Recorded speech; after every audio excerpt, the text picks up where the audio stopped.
We welcome you all to this session as a part of the Knowledge Integration Virtual Forum held by the Ministry of Education.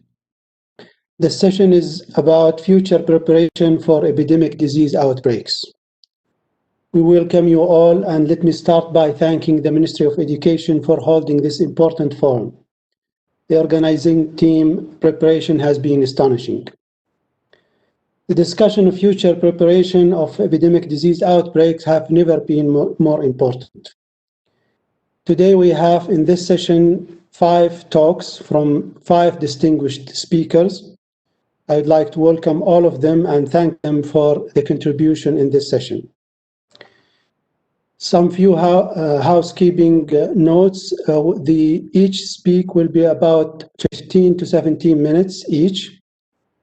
And then we will continue with the next speaker. We will keep the question to the end of the session. We will have enough time, inshallah, at the end of the session to address all of your questions. Please remember to mute yourself all the time, except if you are talking. If you have questions that you want to direct to any of the speakers, please write it down in the chat and indicate to which speaker you are directing your question. So we'll start with the first presentation from Professor Jamal Saber, who is holding a PhD in genetics and biotechnology. He is the director of the Center of Excellence in Bioscience Research at King Abdulaziz University in Jeddah in Saudi Arabia. He will talk to us about COVID pandemic interception through bioengineering and nanotech business opportunities. Professor Saber, please go ahead. السلام عليكم ورحمة الله وبركاته. بسم الله الرحمن الرحيم. الحمد لله رب العالمين، والصلاة والسلام على أشرف الأنبياء والمرسلين، نبينا وسيدنا محمد وعلى آله وصحبه أجمعين. Dear colleagues and attendees, it is a great honor for me to participate with you in this forum under the patronage of His Excellency, the Minister of Education, Dr. Hamad bin Mohammed Al-Sheikh, and I would like to address my thanks and appreciation to the relevant committees and personnel for organizing this meeting. My talk today includes 2 main points. First one is COVID-19 pandemic interception through biogenomics and nanobiotechnology, lessons, challenges, and business opportunities. But before going ahead, I would be grateful if you kindly allow me to give a brief talk about the Center of Excellence in Bionanoscience Research at King Abdulaziz University and its recent outcomes. The Research Center in Bionanoscience Research, which is CEBR at King Abdulaziz University, aims to develop an interdisciplinary academic private partnership to promote sustainability, innovation, and business in Kingdom of Saudi Arabia, with a unique R&D approach applied at the interface of environment, agriculture, healthcare, sustainability. CEBR is focused on the valorization of local resources and providing advanced biosolutions that meet global challenges and can be globalized and patented in light of 2030 Saudi vision. The recent most important outcomes of this research center includes, first one is we conducted an active surveillance for MERS coronavirus, the Camel MERS coronavirus, covering the cities of Jeddah, Mecca, and Riyadh during 2015-2016. And this study revealed the discovery of 3 co-circulating novel non-coronavirus and the combination of MERS coronavirus. The whole genome sequences for these viruses were accomplished, and the result was published in Science Journals 2016. The second, we have developed an effective trivalent avian influenza vaccine against circulating H5N1, H5N8, and H9N2 study was published in Poultry Science Journal. The third is the accomplishment of the mitochondrial, plastid, and nuclear whole genome sequences for the most famous medicinal plant in Saudi Arabia and other regional countries. That is Razzia stricta, locally known as Harmal. And the isolation and characterization of its potent anti-cancer compounds.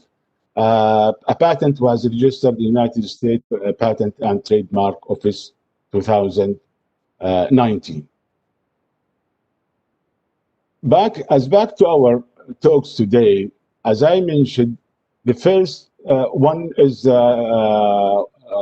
COVID-19 pandemic interception through biogenomics and nanotechnology, lessons, challenges, business opportunities. The content of that, first one is interception of pandemics through biogenomics and symbiome thinking approach. Second, development of surveillance system that facilitates preemptive strikes and rapid responses to outbreaks, as well as early development of diagnostic pipeline and vaccine. Third, how to build a biotechnology and life science research business partnership in order to define a market's research strategy for the COVID-19 and post-COVID-19 era. The emergence of zoonoses, new outbreaks of zoonotic diseases continue to occur as a human-animal interface grows. Destruction of animal habitat and human population sprawl increases contact between human and animals. Human can be exposed to a new unexpected zoonotic diseases or a re-emergence previous diseases. Zoonoses that were previously limited to certain geographical location can spread due to a globalization of markets and increased worldwide travel, like the case of dengue, Ebola, Zika, H5N1, brucellosis, and COVID-19. Because of this, the World Health Organization emphasizes the need for coordinated worldwide responses to new infectious agents in order to prevent epidemics. Zoonotic transmission can occur in any context in which there is contact with or consumption of animals, animal products, or animal derivatives. This can occur in a companionistic, like pets, economic, like farming, trade, butchering, etc., predatory, like hunting, butchering, or consuming wild animal, or research context.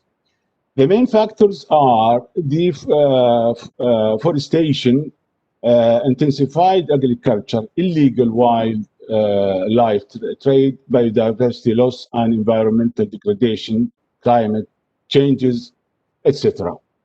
Without stricter measures to mitigate the risk, this trend increased the likelihood that zoonotic disease will spread to new locations through trade. And while some preventive national and international regulations already exist, zoonotic diseases outbreaks still occur regularly as a result of both legal and illegal trade. This is true both for trade in farm animals and in wild animals and their products. For the case of COVID-19, as have occurred in the past with other zoonotic conditions, the spillover of a new coronavirus, SARS coronavirus 2, is now significant, originating in bats. Current and previous coronaviruses, such as SARS coronavirus and MERS coronavirus, are a matter of concern in the interaction between animals and humans, with the future concern of new epidemics in China and abroad. COVID-19 pandemic interception system, the presence of a large reservoir of SARS coronavirus-like viruses in horseshoe bats, together with the culture of eating exotic mammals in southern China is a time bomb, as reported by clinical microbiology reviews. This time bomb seems to have exploded in November 2019 with the COVID-19. Several other time bombs will continue to explode in the future at higher frequencies if the right strategies are not adopted. Impact of COVID-19. The COVID-19 outbreak proves the potential of the animal-human interface to act as the primary source of emerging zoonotic diseases. Identifying the possible zoonotic emergence and the exact mechanism responsible for its initial transmission will help us to design and implement appropriate preventive barriers against the further transmission of SARS coronavirus 2. The lessons learned from past episodes of MERS coronavirus and SARS coronavirus should be considered to retort this pandemic. The figure illustrates zoonotic links of SARS coronavirus 2, animal to human and human to animal transmission. One Health is an approach that recognizes that the health of people is closely connected to the health of animals and our shared environment. Currently, at home, zoological parks and farms, there have been reports of infections from human to animals. At homes, cats and dogs, and zoological parks, tigers and lions, and in farms, minks. And the figure proposed the current evidence-based interaction between animal, human, and environmental component in the context of SARS coronavirus 2 transmission. Diagnostic method and zoonotic pathogens, nucleic acid amplification techniques, and serological techniques to detect pathogens in human or animals are the common useful diagnostic techniques. However, these techniques are limited. Limitation for the detection of divergent and unknown novel pathogens or even variation among strains of known pathogens. Prof. Muhammad? To overcome this limit... Hello? Yes, Prof. Muhammad. Can you please reshare your slides and continue? Hello? Professor Muhammad? Dr. Abdullah and Dr. Jamal. Afwan, Dr. Jamal. Can you share your slide? Share your slide from where you stopped and continue. This one? This one you mean? Yes. It's shared, isn't it? It's not showing properly. Reshare it, please. Okay.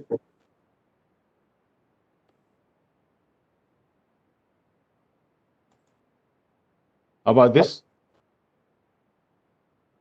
No. Dr. Abdullah? Dr. Abdullah? No, it's not showing. Okay, doctor, I will share from our side. Please.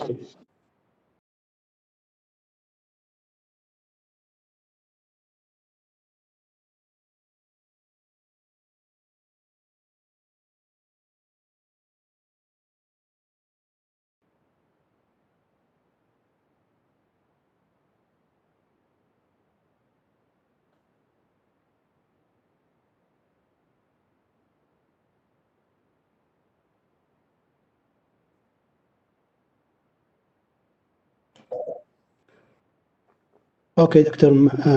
Saber. Yes, Numbers. Can you tell us the number of the slide you stopped at? This one? It's number 11. Okay. Just go forward, please.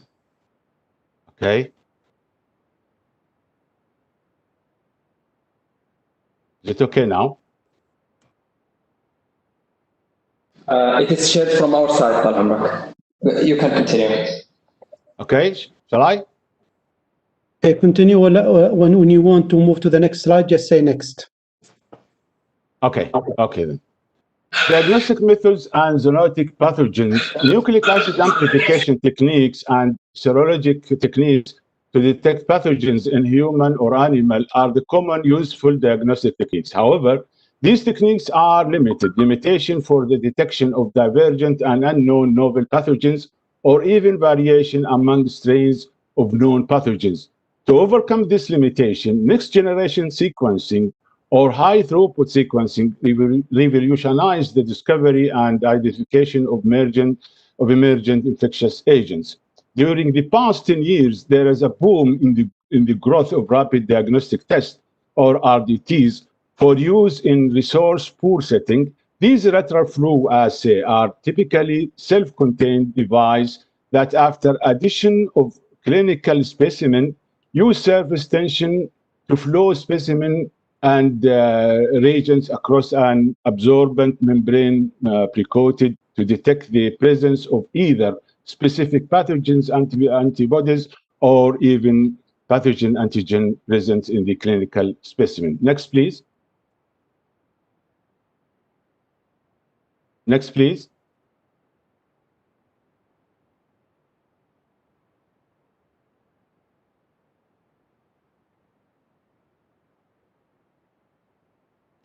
Doctor? Mohammed?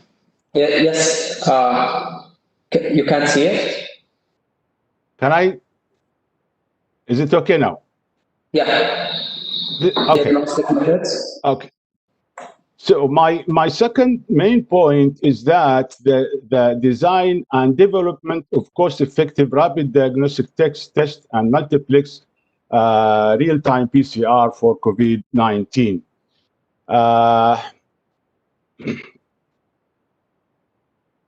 This is a mega research project that is generously being funded by the Ministry of Education through their RDO. The project is joint collaboration between the Center of Excellence in Bio-Nanoscience Research at King Abdulaziz University, led by myself, and A-Star Nanobio Lab in Singapore, led by Professor Jackie Ying, who's attending our forum now.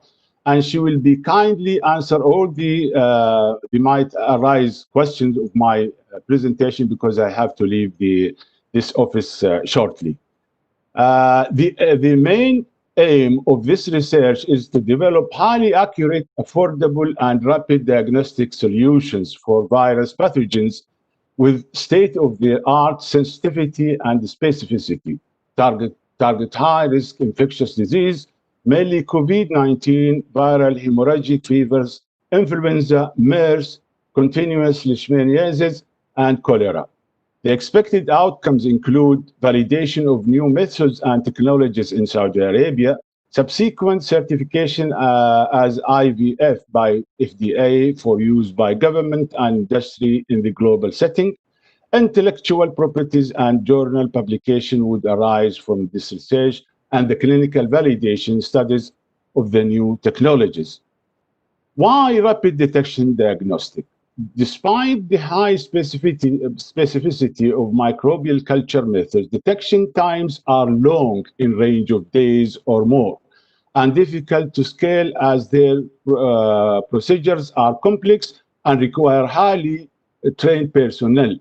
Molecular typing methods for diagnostic as epidemiology are rapidly emerging as the preferred approach due to their potential for highly sensitive and specific tests that have a short turnaround time and are easily scalable due to their simple implementation of cost effectiveness. Advantages of point-of-care tests are simplicity, versatility, can be implemented in labs with limited infrastructure, cost-effective, short turning and detection times in minutes, highly sensitive. Detection is based on antibody-antigen binding interaction. When a sample is applied to the enteral pore, it flows downstream via capillary forces. At the test spot, a sandwich complex is where the signal generating label produces signal molecules that can be observed by naked eye. Conventional lateral flow assay kit utilizes gold nanoparticles for original transduction, and the disadvantage is the limitation of the detection sensitivity since one target molecule can only bind to one gold nanoparticle. In our innovative technology, we have incorporated a proprietary signal amplification reaction on our RDT, resulting in enhanced detection sensitivity. This effect was evidenced in our in-house developed Zika test kit, where we could detect as little as 1 nanogram per mil of Zika nanostructural protein 1, as compared to 10 nanogram per mil via conventional lateral flow assay methods. Our technology nanoprobe assay, the current technology is based on plasmonic nanoprobes, which is basically prepared by functionalizing gold nanoparticles with DNA analogs. Advantages upon hybridization, the nanoprobe becomes stable. The plasmonic nanoprobes allow colorimetric detection of the target DNA sequence, rapid detection, cost-effective, highly specific, accurate endpoint detection for single-plex and multiplex detection, can determine strains, serotype. No need for an advanced laboratory, can be implemented in any PCR lab, can be implemented in mobile laboratories and sites with limited infrastructure. The timeline for this project is 3 years. For the first year include development and selection paper-based DTs and nanoprobe assay. For RDT, select relevant biomarkers and screen antibodies. For nanoprobe, design primer and probe sequence, and then begin collection of patient sample. The second year includes optimization of selected singleplex and multiplex RDTs and nanoprobe assay, then further antibody screening and design of primer probe sequences if necessary. And I can say that we are at the middle of this stage. The third year includes clinical validation of selected signal plex and multiplex RDTs and nanoprobe assay for collecting patient samples, validation in animal sample, validation in disease vectors. Key point of the success of this project, the success of this project will depend on the consortium and business academia setup. Our consortium will include scientists, academic, medical doctors, veterinaries, technicians, decision makers from different organizations and businessmen. We aim to generate and validate an innovative RDT kit that will be available in Middle East and can be exported from Kingdom of Saudi Arabia to Africa and Europe. We aim to promote transfer of technology between Singapore and Kingdom of Saudi Arabia and train young researchers in innovation and life science R&D. Original research, publication, and intellectual properties are expected to be generated from this research. Thanking you for your attention. Thank you very much, Dr. Saber, Professor Saber, for this extremely important topic. And I think it is of high importance that we develop and maintain and explore the possibilities of point-of-care rapid testing. It has now established itself as an invaluable tool in the current pandemic and will continue to be an important aspect of the response and preparation for the next pandemic or outbreaks. Thank you very much, Doctor. And as you said, that we will address any questions that are directed to you, to Professor Jackie. Thank you. Yes, thank please. You very much. Thank you. Appreciate it. Thank so you now we'll move to the next speaker. Our next speaker is Professor Jackie Yang, a professor of chemical engineering. She was a founding executive director of the Institute of Bioengineering and Nanotechnology in Singapore. She currently leads the Nano Biolab as a Star Senior Fellow. Professor Yang, the floor is yours.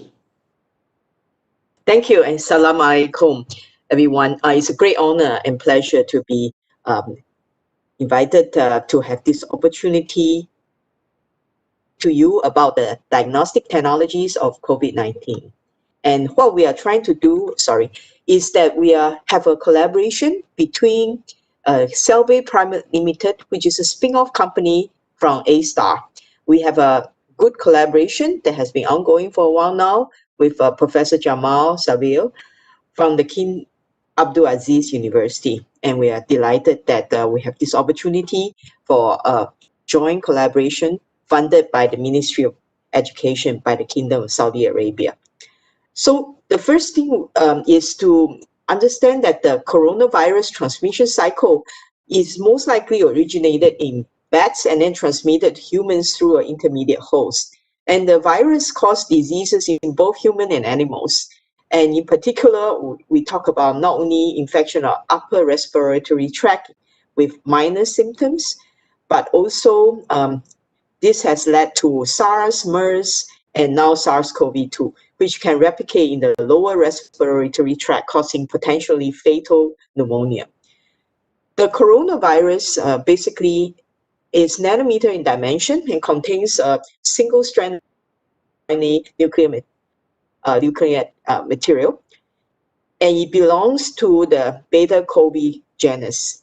It is 79% similar to SARS-CoV and 98% similar to the bat-COVID virus that has been reported previously. So when we look at the coronavirus, basically it has genes in the open reading frame, or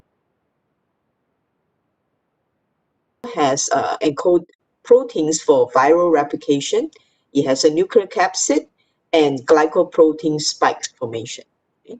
So the cross-section of coronavirus illustrated here. Let me know if you have problems seeing the slides. But what we want to do is to look at a number of different aspects of this coronavirus so that we can utilize them for the diagnostic assay. So the S proteins are responsible for attachment and entry of the coronavirus to the host cell. And for the SARS-CoV-2 S protein, it contains a three-dimensional structure in the receptor binding domain. And this is really important. It recognizes a human ACE2 receptor for entry into the host cell. Okay? So the transmission is most likely through the respiratory droplets, and it can also be spread by contact transmission when a person touches a surface infected with SARS-CoV-2 and then touches his or her face. So the median incubation period is 4 to 5 days before the onset of symptoms, and about 98% of the symptomatic patients develop symptoms within 11.5 days. The common symptoms are fever and dry cough, and the less common ones are breathlessness, muscle and joint pain, headache, dizziness, diarrhea, nausea, and coughing up blood. So some of these symptoms are very similar to influenza. So it has become something that is very critical to be able to differentiate. For the diagnosis of SARS-CoV-2, basically will be critical because the pandemic has tremendous socioeconomic and healthcare burden globally. So the measures to mitigate spread typically will depend on having timely, accurate diagnosis.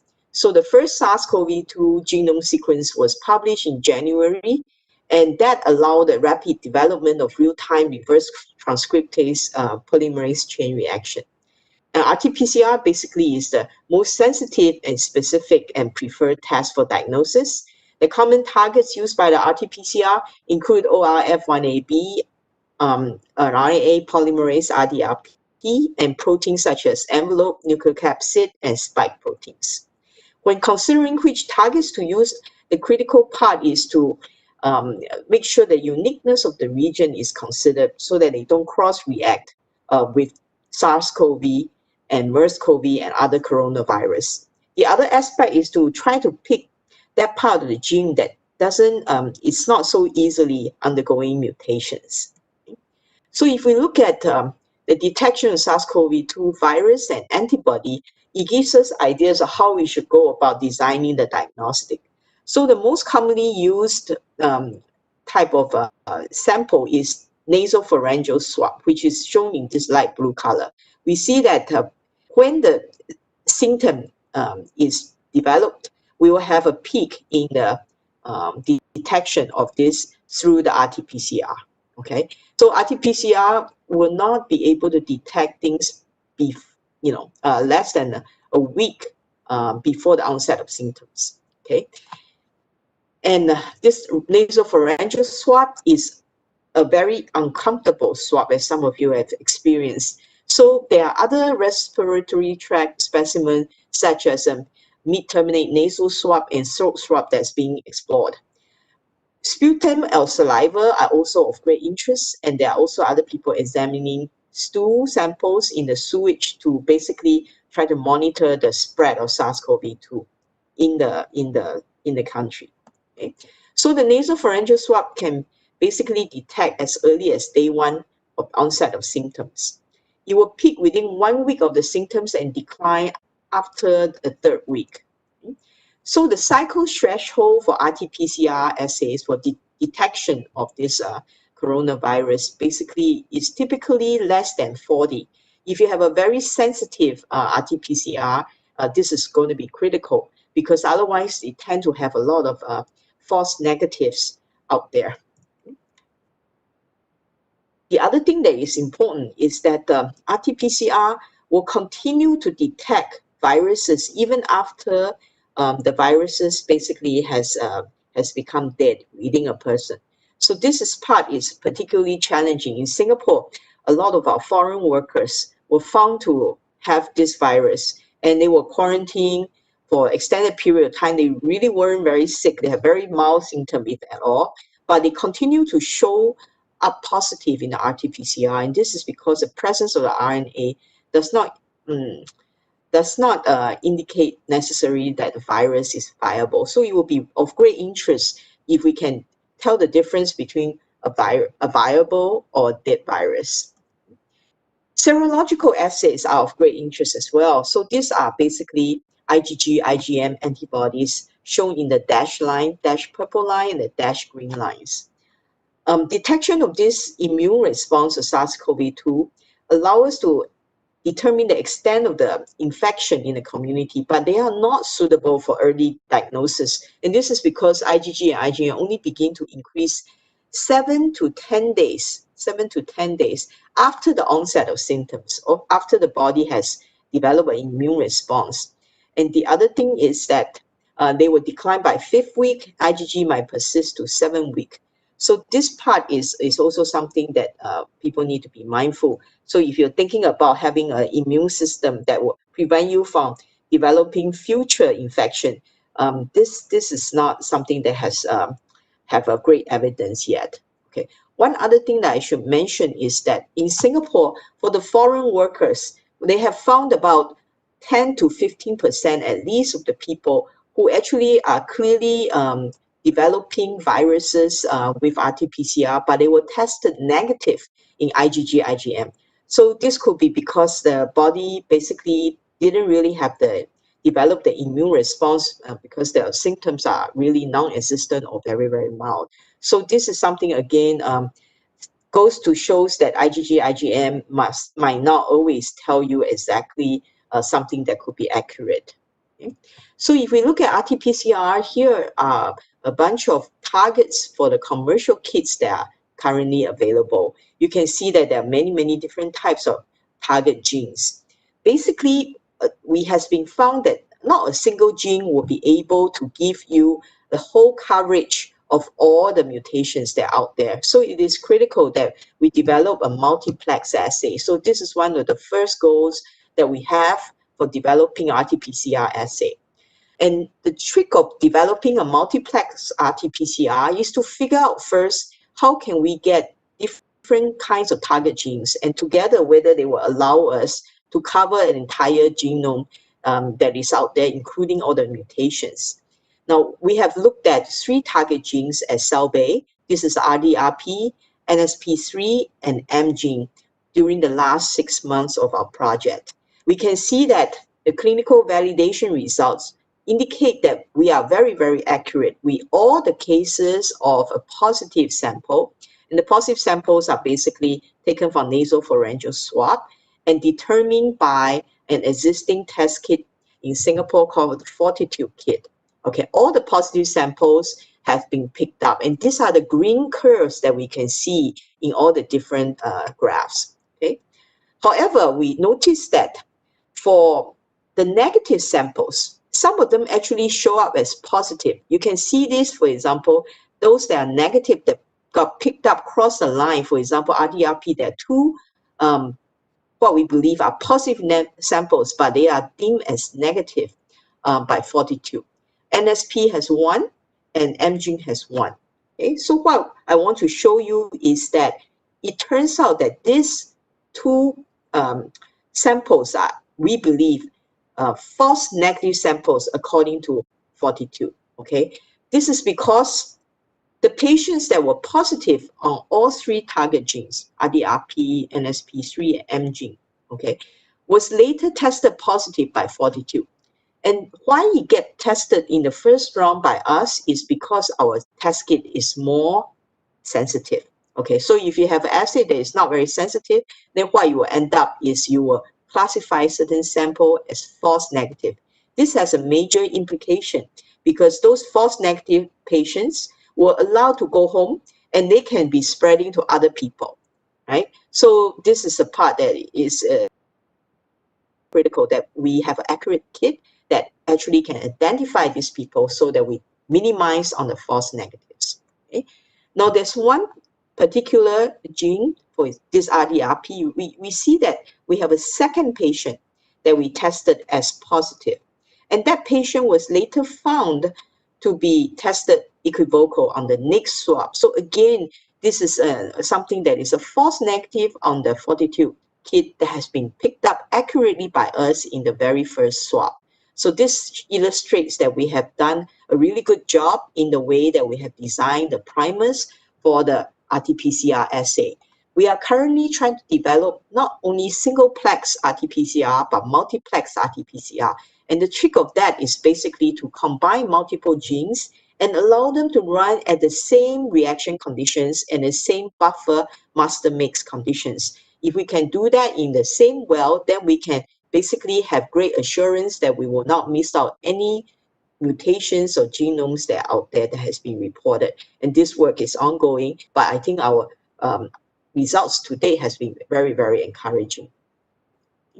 Next, I would like to switch to serological assays. So RT-PCR is invaluable in the case confirmation and isolation guidance, but they're limited to diagnosis during the acute phase of the infection. So basically, within 2 weeks after the onset of symptoms. The antigen and antibody-based immunoassays are vital to understanding the transmission dynamics and develop effective medical intervention against the COVID-19.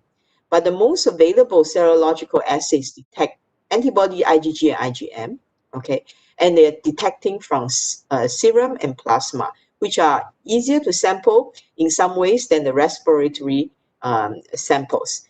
And the assays use basically viral proteins such as spike nucleocapsid and other receptor binding domains as a detector agent to detect the IgG, IgM.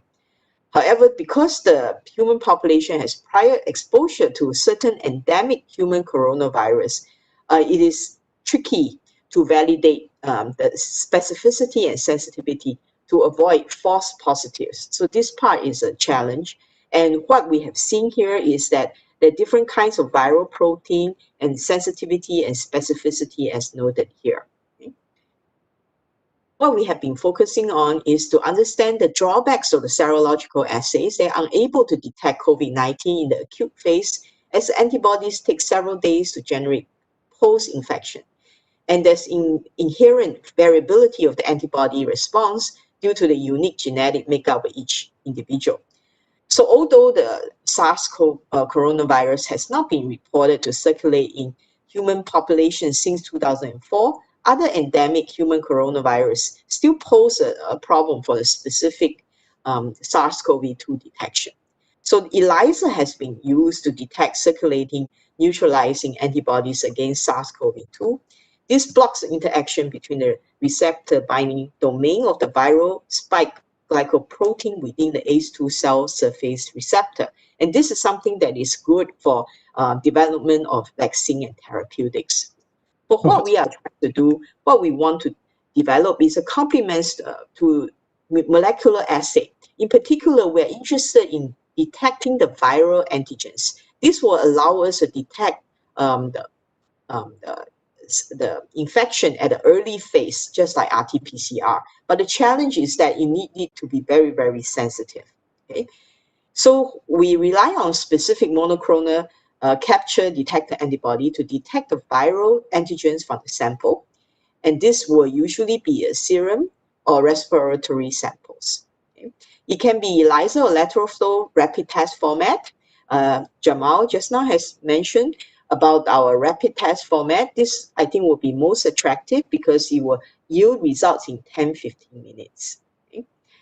The lateral flow kits as a point of care test are advantageous because it is rapid and user-friendly. It is also typically much less expensive. It doesn't require expensive instrumentation for signal readout.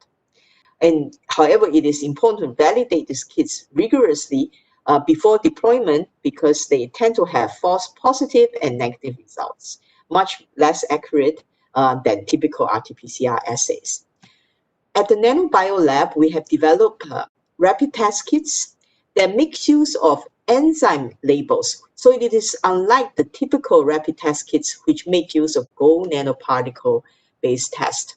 Okay, so this enzyme-based amplification method basically allow us to greatly improve the sensitivity as illustrated here. Okay, so we get very clear signal and we can have reduced sample volume. And what we see here is we can go down to 10 microliter of sample volume. This is very attractive, especially if you're talking about small sample volume, for example, in blood. It is a two-step process. It basically increases limit of detection by 10 to 1,000 times compared to the conventional lateral flow assay. And runtime is 15 minutes. So in our rapid test kits, I want to share with you that we have developed that for the Zika assays. So for Zika, basically we have developed NS1. This is a non-structural protein, and we have been able to achieve down to a limit of detection that is less than 1 nanogram per ml. So it is highly, highly sensitive. There's no cross reaction with other flavivirus, including dengue, yellow fever, etc. Okay. Professor, it's stable for 2 years. Sorry, am I running out of time? Yes, 2 minutes, please. Okay, sure. And then we can select a Zika antigen.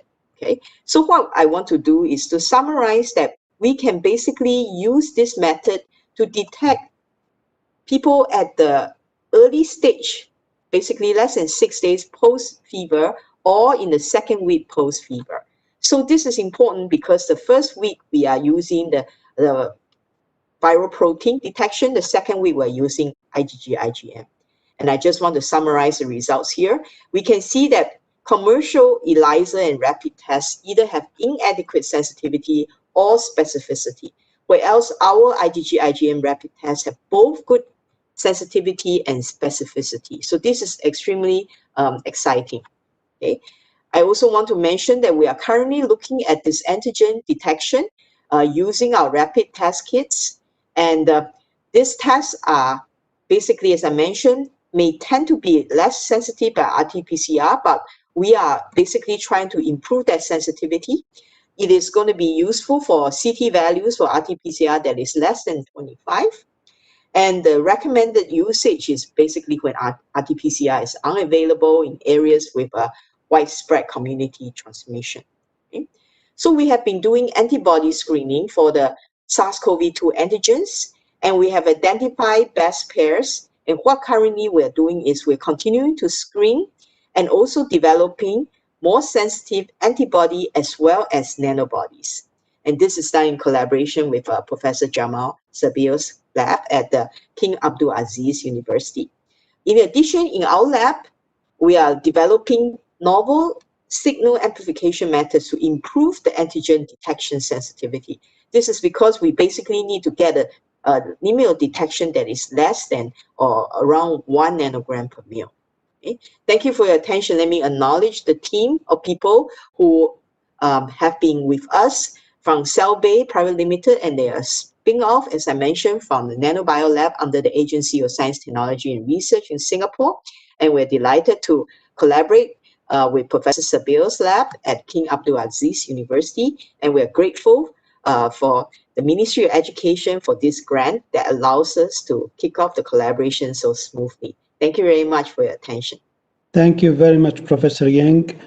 Extremely important talk on the role of the current status of the COVID virus diagnostics and other outbreak-prone pathogen.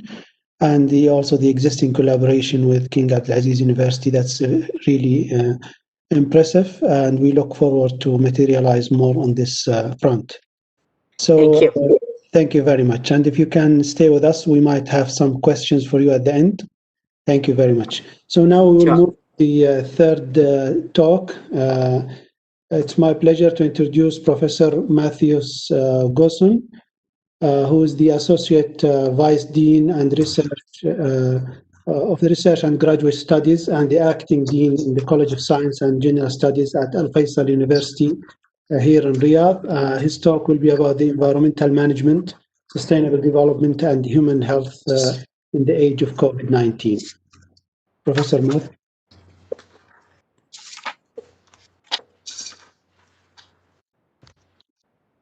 Hello, everyone. It's a pleasure to take part in this session. Before COVID-19 struck 9 months ago, we already saw that the world was in quite serious trouble. When you look at the problems with, for example, climate change, and the fires in the US, for example, and as well as in the case of environmental pollution, and even, for example, the polar ice cap was melting. All indications that the world itself is under stress, and so there's a real need for things to, or for the governments, industries, academia to look at more sustainable ways of doing things. For the most part, the effects of COVID-19 have been negative, not completely. If you look, for example, when everything was shut down, the environment started to clean up. You saw pictures of big cities now, both in China and, for example, in India, where last year everything was very misty and dirty. Now it was very clean. And as well as, for example, the IT industry, the high-tech industry has also done very well. On the negative side, we see the smaller companies, people, for example, in the hotel industry and stuff like that. They all lost their jobs, and so the people who can least afford it are basically affected the most. And so this has become a big problem for society. And so the whole issue here is, how can we in future make the world more sustainable, but also put things in place to help prevent these things from happening.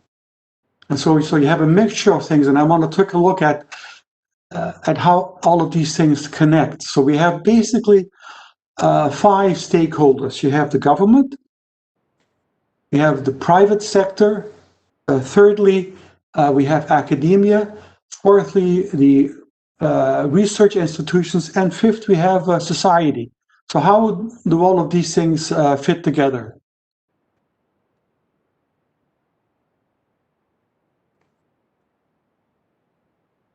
The United Nations has put together a list of our goals, 17, what I call 17 sustainable development goals, which will, in the end, if we started to follow them as a society, will help to transform our world. And here, for example, we're looking at things such as poverty, hunger, quality education, gender equality, climate action, affordable and clean energy, industry, innovation, and infrastructure. So it encompasses the whole idea. And you can already see, for example, if you look at Vision 2030, many of these goals are embedded in there. And we also have, for example, the Times Higher Education. They have a ranking called an impact ranking, which is based on these goals. And so these are effectively guidelines that we can follow to make this into a more sustainable society.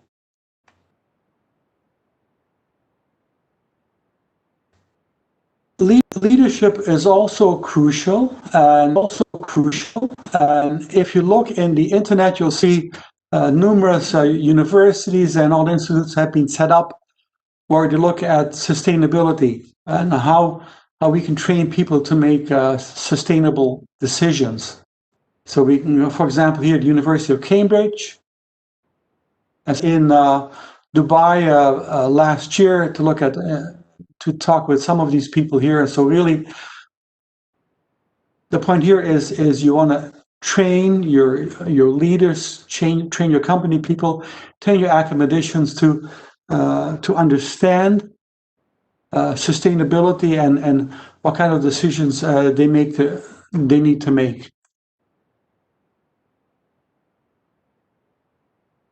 The connection between economics, human health, and environmental pollution is real. For example, if you have a company generating products that will help to improve the economy, the biggest cause of pollution is energy generation.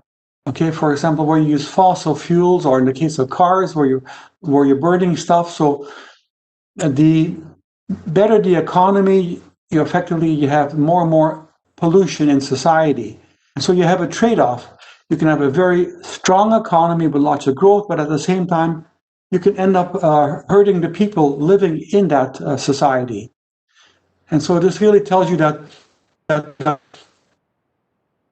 found to have cleaner technologies, so that both the companies as well as universities and governments can make decisions that will give you good economic growth for a country, but at the same time, you're protecting the environment and you're protecting the citizens.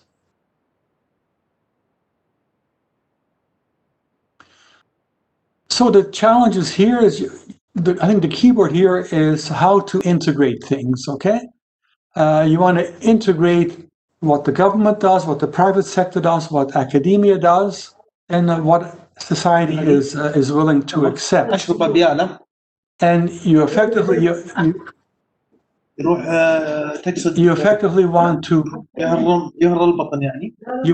protect the society, and you want to see how all of this fits together.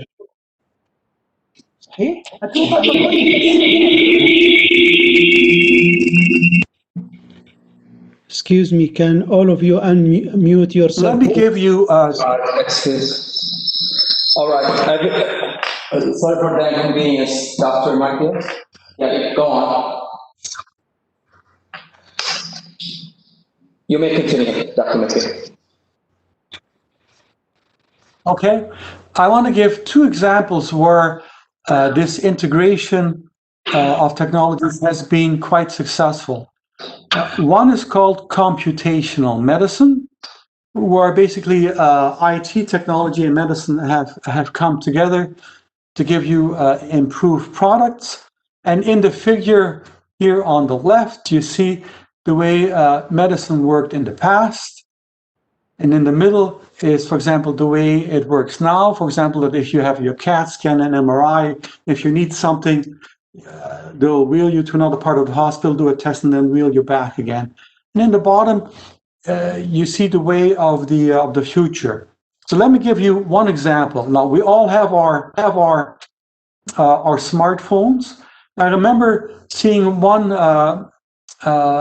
episode on, I think, CNN or one of the other channels, where it showed, I think it was in Africa or somewhere, the smartphones, and they had a device that goes on top of this, and then they put this onto a person's eye to take a measurement, and then a doctor in some other country in some other part of the world was able to do a diagnosis and to make a recommendation.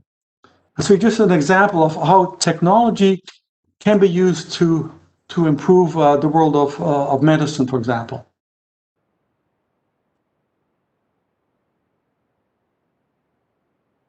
Another example deals with the renewable energy technology, and this has a direct analogy with what we're seeing today with the development of COVID-19 vaccines. 20 or 30 years ago, the world started to look at renewable energy technologies, but we didn't quite know which ones were going to work and how effective was it and how you were going to scale it up. And so what you see on the left here are 4 renewable energies: wind turbine, next is photovoltaics, and then something called fuel cells, and then the third is wave energies. And so if you consider these as your COVID-19 vaccines, and so at that time we didn't know which ones were going to work the best, how are you going to scale this up? And then these had to be integrated with the existing electrical system. This is the power grid. So consider the power grid, the existing medical technology, and then you need to integrate in that time, the renewable energies in with the existing power grids.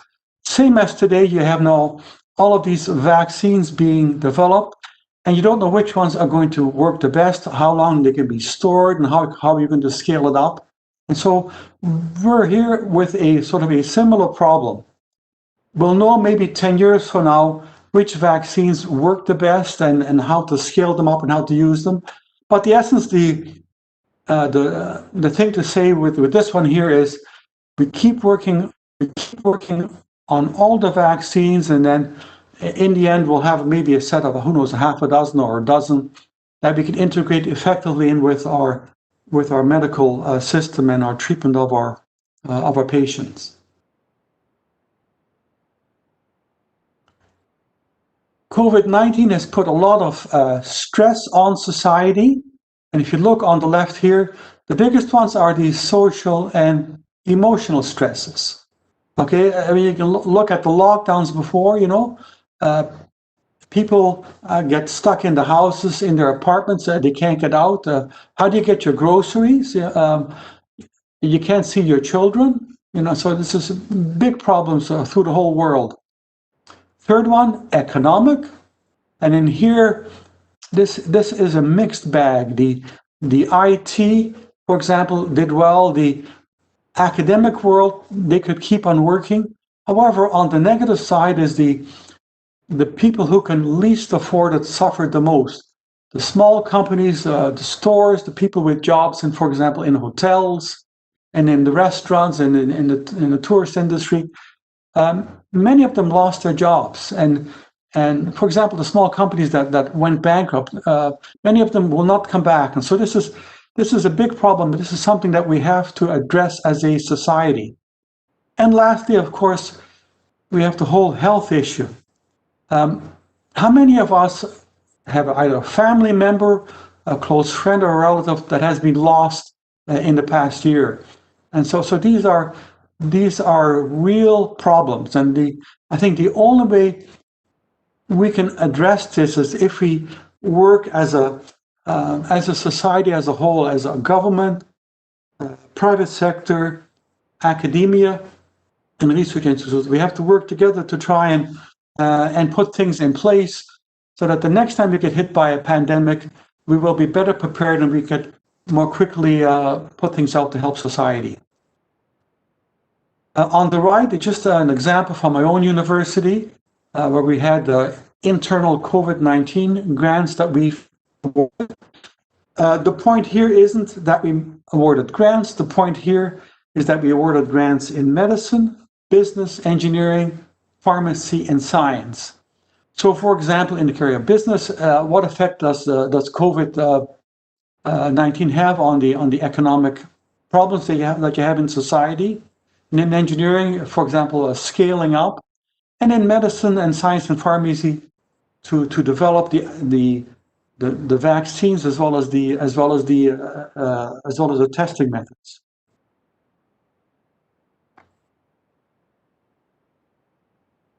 A little bit on the role, understanding the role of the government and the role of the private sector in all of this. About 8 or 10 years ago, in Germany, they did an analysis of the renewable energy subsidies that the German government had provided. So, for example, today, governments are sponsoring research in COVID-19 research and trying to help commercialize this. They were doing similar things 20 or 30 years ago in the development of the renewable energy technologies. And what this analysis of the government support of this new technology showed is that while the government support was crucial in supporting the development of new technologies, and creating new jobs, once this support was removed, many of the jobs were lost. And so they indicated that, yes, the government is there, but at the same time, private industry has to be involved in, because that's where the things get scaled up, and that's where the jobs are created.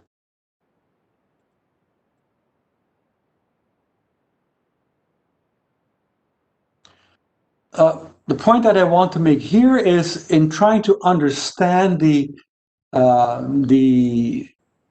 economy of a country and people, what drives us. We are very much similar. If you look at the sports industry, you have sports team A and sports team B, and let's take football, for example. Team A wants to be better than team B, and there's this competition. We have this same kind of drive with individuals, with universities, and with countries. Okay, researcher A wants to be better than researchers B. Country A wants to be better than country B, and this is what drives us, and I think this is a positive aspect. The second point here is, what is more important? Is it the role of government, or is it the role of the private sector? And this discussion goes back all the way to the in the UK, for example, where one group of economists thought, no, it's the role of government that's more important in helping to drive development and new technology. And on the other side, some economists believe, no, it's really the private sector where jobs are produced, and this is really the driving force. Even now, the economists can't agree. So I think the point here is that both government and private sector have to be involved in this development. This is my second last slide. Education of our young people is crucial, because our young people will become future leaders. Let me give you one example from my own university. About a year and a half ago, we had something called the Science and Technology Day to try and bring more students into the sciences. And this was addressed to students in high school. So we had this competition for high school students who could come in, and we had about 40 or 50 different projects where the students physically brought them in and they were judged. And the winning project belonged to a group of students that developed a new biodegradable material based on potatoes. Okay, so they took their potatoes to starch, and I think they cross-linked, and they made the materials, and they made some different like cups and plates. And so I think the point here is we need to take advantage, and we need to nurture the creativity of our students. We need to nurture this, and this creativity can become intellectual property, and eventually they'll be able to produce new products and new companies that will help the society. So this is really crucial.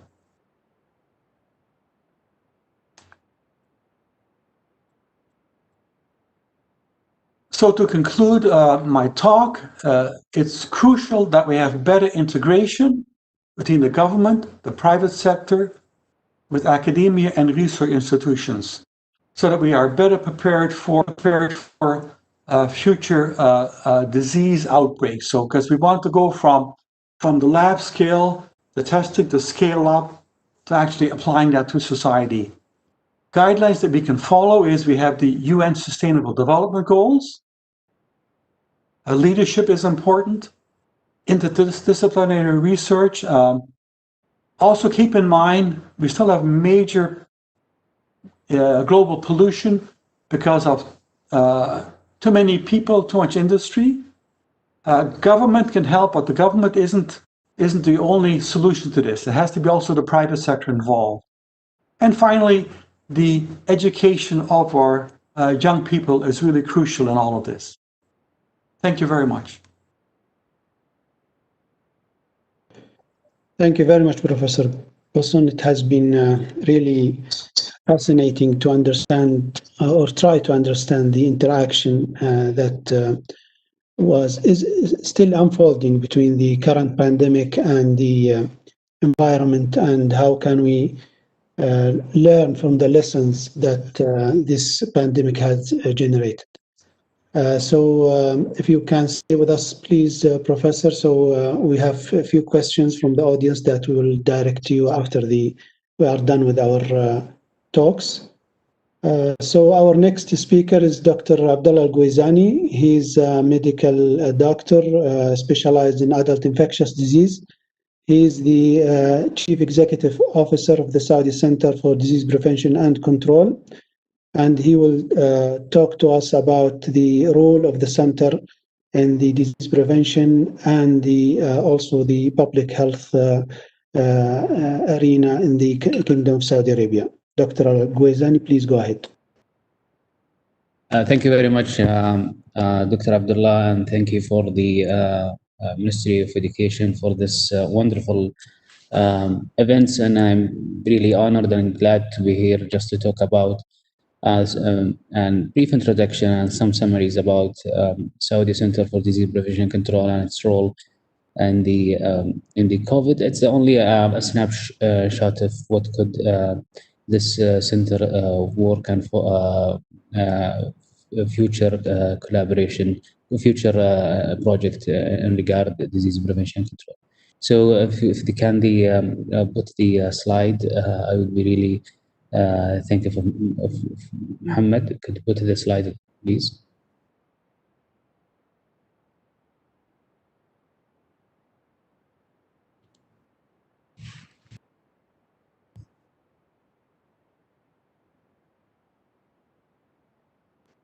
Muhammad? Can you share it from your side, Dr. Al-Ghuizani? Just give us a moment.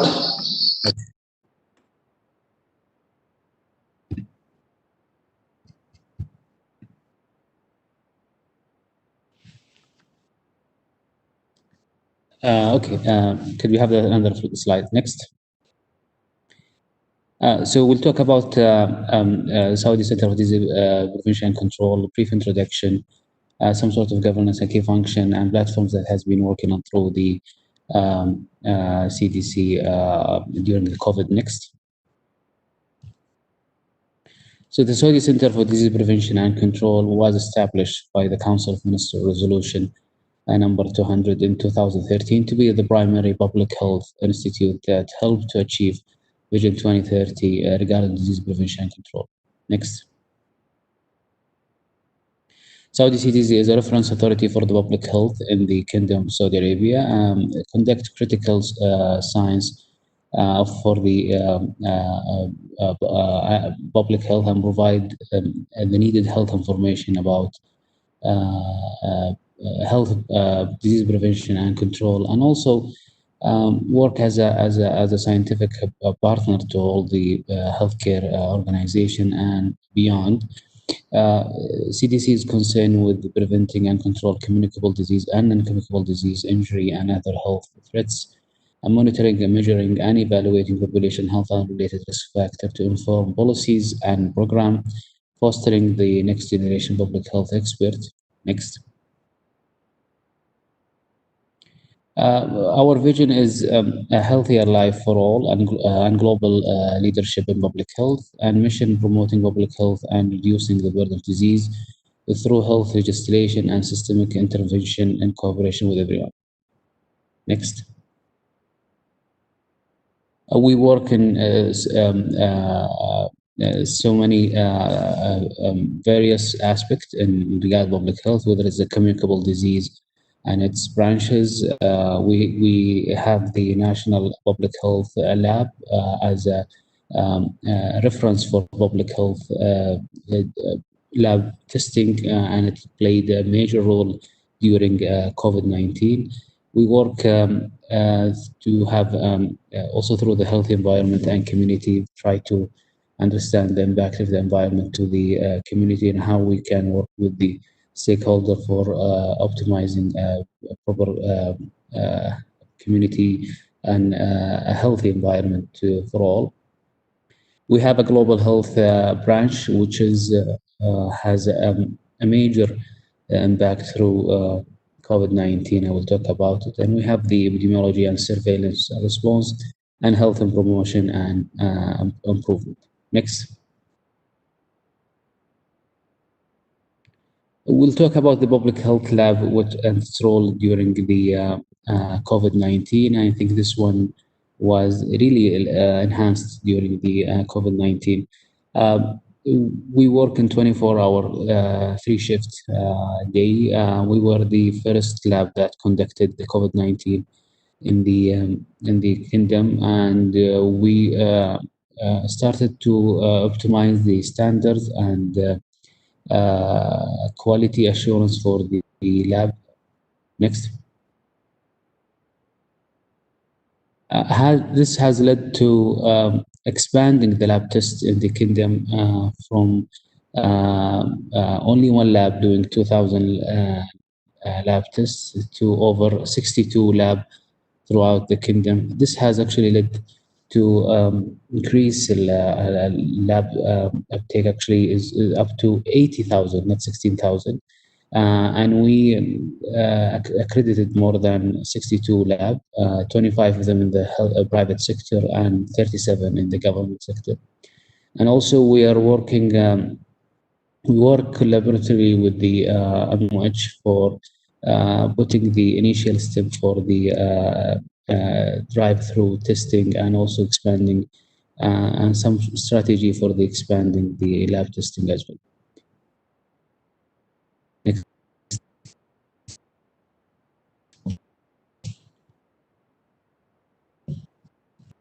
It was fundamentally important that CDC work with the whole aspect as a whole government approach to really be the scientific and trusted scientific advisor and trusted scientific partner that really conduct a robust and accurate information to the whole government. Next.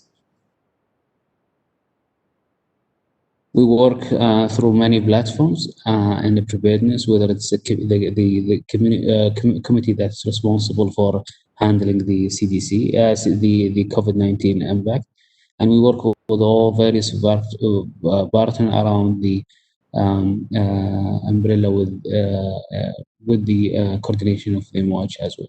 Next. We tend to in early days of COVID-19, we activate the global health department in a way that we initiate the risk assessment tool and that has a great importance of stratifying the disease threat through the country. We created and we published more than 100 guidelines and various parts or aspects, and actually it's evolving as well. We work, as we say, that in optimizing and increasing the detection program as well. And we work with the clear and coordinating communication strategy as well with other partners. Next. We contributed in informing the public through interactive dashboards and about the disease status locally and internationally. Next. This is one, as actually, as I said, for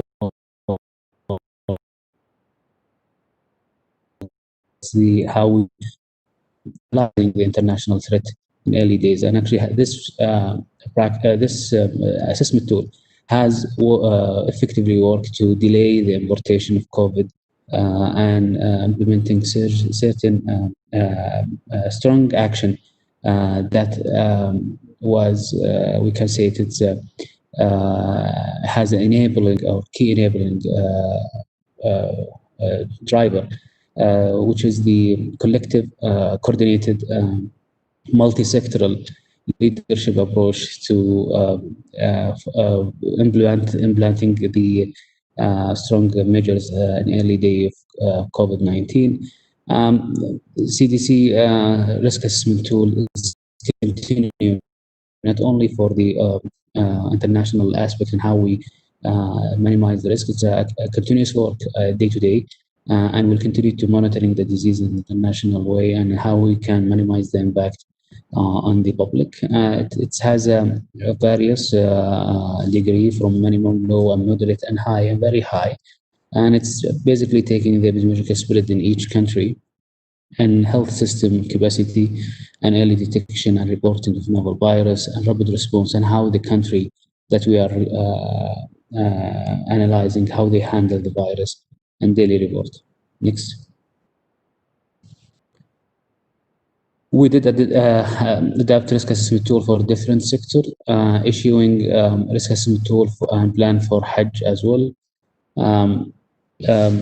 We monitor the response and indication plan that's been put for the community, and how the various sectors in the country adapting, and how they adhere to the protocol as well. Next. We been honored to design the protocol for Hajj, which alhamdulillah was one of the successful Hajj season, and alhamdulillah it was. And we work with our colleague and partner and we developed the Al-Umrah protocol as well to minimize the effect of COVID-19 to the pilgrims. Next. As we said, we issue more than 100 guideline and protocol. It was dynamic, agile, and attentive for any need and demand. It's directed to the healthcare worker, also school and university, and governance entity. Next.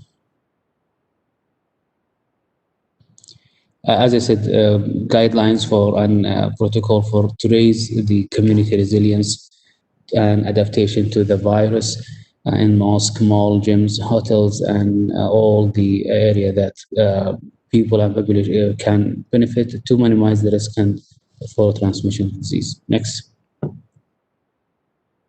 We contributed with in the national communication strategy with our partner, all the stages we truly understand. We are all responsible, and cautiously we return.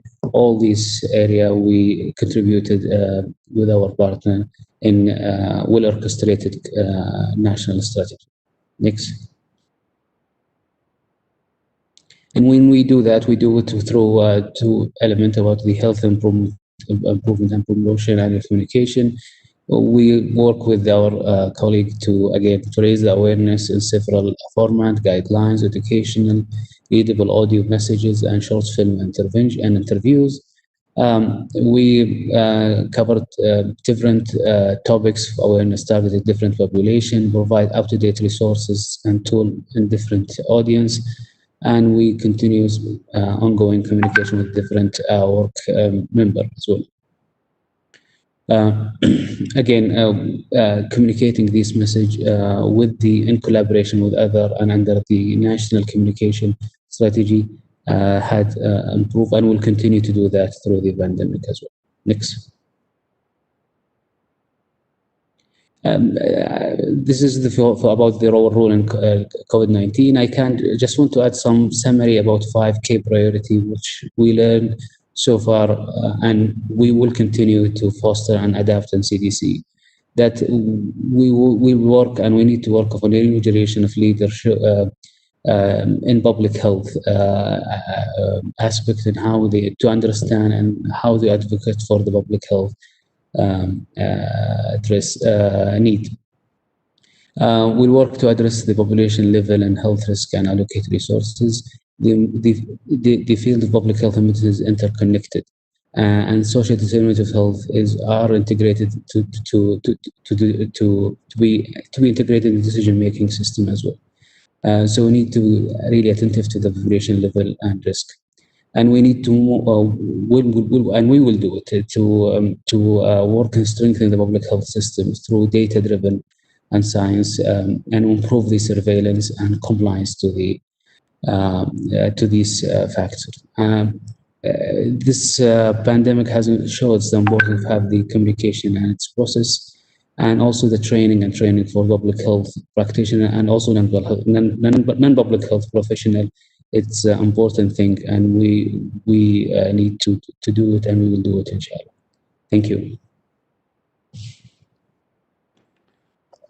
Thank you very much, Dr. Abdullah, and it was extremely helpful to learn how did the role of the Saudi Center for Disease Prevention and Control help in the mitigation and response to the COVID pandemic. We know that there are no perfect way of governing public health around the globe. However, there are success stories that we learned during this pandemic.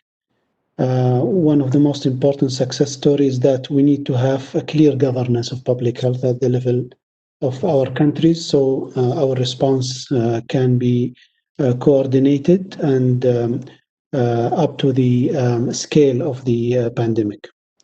Thank you very much, Dr. Abdullah. And if you have time, if you can stay with us, otherwise I will direct questions to you on the chat, and then you can send me the responses at your leisure. Thank you very much. Thank you very much. Thank you for all. Thank you. Our next speaker and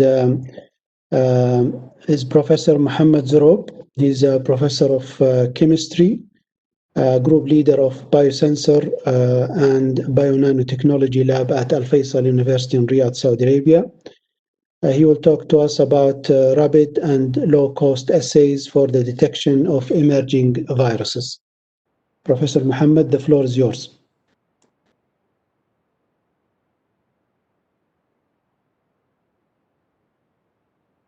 Rapid and low-cost assays for the detection of emerging viruses. So, just current practice for the COVID-19 detection, as you're aware and you know, you collect a sample like how you see it. It's painful, but it has to be done. Then after that, they elute basically the sample, and they run immunoassay, and they run as well the amplification assay, but mostly they run the amplification assay. What I like about the three is, and the idea is behind this project actually, is basically, can we have the sample, the tool which you are using for sample collection, and to act as a sensor? And this basically sensor to be simple, to be used by non-skilled people, and low cost, and basically have the sensitivity of them, or very close to the sensitivity of the amplification technique. That's the aim of the first two parts of my presentation. So at the beginning, we'll talk about low-cost screening assays, how to use the cotton swab for basically screening assay, then talk about electrochemical, then later FRET, then at the end, we'll talk about the paper-based assays. Initially, when we start working with the cotton swab a few years back, initially we started with developing these for detecting the foodborne pathogen, and basically in the food, chicken, and the processing plants. We target E. coli, Salmonella, Staph aureus, and Campylobacter jejuni. So the assay was basically very simple. Use the cotton swab, then we oxidize it to have aldehyde group on it. To have aldehyde group here on it. Then after that, we mobilize the recognition receptor like antibody, aptamer, peptide, which is specific for the pathogen you are interested in. So after we prepare this, then we go back, you swab basically the chicken or the meat, the stainless steel or the glass. If the pathogen is there, it's going to be captured by this recognition receptor. Then at the end, we would like to visualize this capturing or this binding. So at the end, we dip it in a colored nanoparticles. Each one of them has basically specific recognition receptor for a specific pathogen. Suppose that I have E. coli here. So basically the black beads, which had the recognition receptor for E. coli, are going to bind as a sandwich. So at the end, you'll see the cotton swab is basically becoming a black, and so on. Depends on the pathogen. So the color basically depends on the pathogen. We published this work years back. So what we did, we artificially contaminated the chicken surface, glass, and stainless steel surfaces with different concentration of basically these four different bacteria, the common foodborne pathogen. And what you can see here, and we used different colored nanobeads for different pathogens. You can see Salmonella fumarium is black, Salmonella typhus is blue, Staph aureus is orange, and Campylobacter is green. Depends on the color, you can identify the pathogen you have. But at the same time as well, what you can see when we increase the concentration of the pathogen, you can see that the color is increasing as well. So you can have semi-quantitative information as well to know roughly what the concentration of basically of the pathogen. Look for the assay here. I just need only 5 minutes for the assay to be done. And we compare it with the PCR assay. And both are comparable, but this need a few hours, and this only basically 5 minutes. I'm sorry for bringing this story, but just this story basically because to bring us to what we have done, building on this for the viruses. Then after that, we did the specificity test. This is a sensor we did for Salmonella typhimurium, exposed to other bacterium, no binding at all. Salmonella typhimurium, the same thing. Staph aureus, the same thing. So basically, we use this as a tool. We build on this to use as a tool for detecting viruses. At the beginning, we used this tool for flu swab, assays in mucus samples. We used antigen. We didn't use the virus yet. So we did the flu A, and we targeted flu B, and we used different concentration of basically of the flu A and the flu B. And what you can see here, when we increase the concentration, you can see the color, the orange color for flu A, and the blue color for the flu B is increasing. And we can just take the image with the mobile, and we wrote a code to give us some quantitative information. And this is the calibration curve for these data. And here is the result for the cross-reactivity. So the sensor for flu A, when you expose it to MERS-CoV, there's no binding. Human coronavirus, there's no binding. Flu B, there's no binding. The same thing for the flu B sensor, MERS-CoV, human coronavirus, and the flu A, there's no also cross-reactivity, which is very good. After that, we used the same technology a couple of years ago, less than a couple of years ago, for basically the MERS-CoV. And the MERS-CoV is the Middle East Respiratory Syndrome coronavirus. And you can see from this WHO, Saudi Arabia hit basically the strongest hit, the strongest hit, and after that, Korea and so on. And regardless this, what you can see here, so we use the same technology for detecting different concentration of the virus. We expose it from 10 up to 10 to the power 8 PFU per ml of the virus, and you can see the color increasing as we increase the concentration of the virus. And after that, we run basically patient samples, 12 patient samples, and these are patient samples. You can see some of them are very intense, like this one, some of them are very weak, and so on. This depends on the virus load, basically. And when we run the PCR data, the results, basically they are comparable. You can see this is very strong, give us a very strong signal. I can't remember the CT value for it. And this is very weak, so at the cutoff, you can also see it. So the data are comparable, but we need, of course, to run more patient samples. Recently, we adopted the same thing for the COVID-19. Here, we increased the concentration of the COVID-19, and here we did the quantification as well using the mobile. And this is the calibration curve. We still have to do a lot of work in this, and we still also have to run patient sample, which we didn't do yet. Where are we heading to? We are heading to do multiplexing. So what you can see from each one of these slides, we used one cotton swab for one virus. So the idea is, can we do multiplexing in one cotton swab? I don't need to use different cotton swab for different viruses.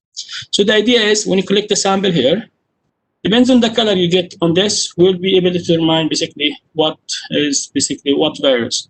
So you're going to target COVID-19 with the green color, MERS-CoV, the orange, flu A and flu B. So you have different recognition receptors embolized in the cotton, and we mastered this technology so far.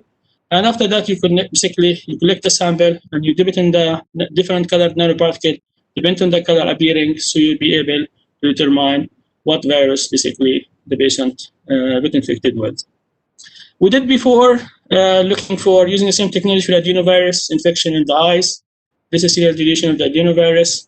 And basically, but in this case, we used the gold nanoparticle conjugated with basically the recognition receptor for antivirus. Then after that, we infected these mice with adenovirus, and we took a swab every day using this cotton swab. What you can see, after 3 weeks, the cotton swab became really strong red. This means the viral load is very, very high. So what we are looking for is treating these mice, and after that, monitoring the treatment. So you can see intense red going back to basically white like this when the mice is completely cleared out, which is really nice if you can do this. We're planning this and now the collaborator.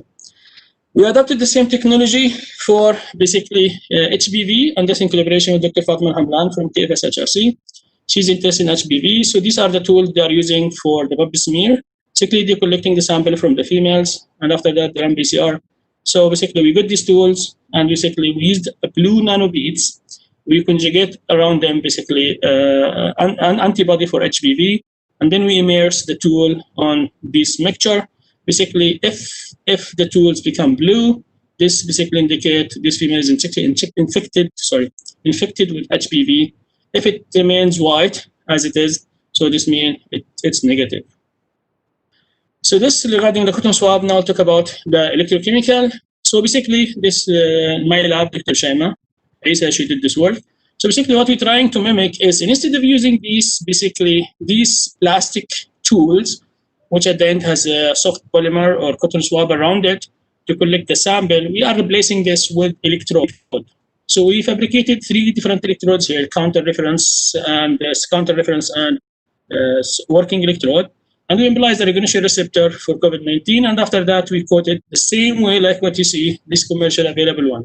So you collect the sample here, you immerse it in buffer, and then after that, you connect it to this, your mobile, and this small one is potentiostat, and you can get the result on your mobile after 5 to 10 minutes maximum, you can get the result.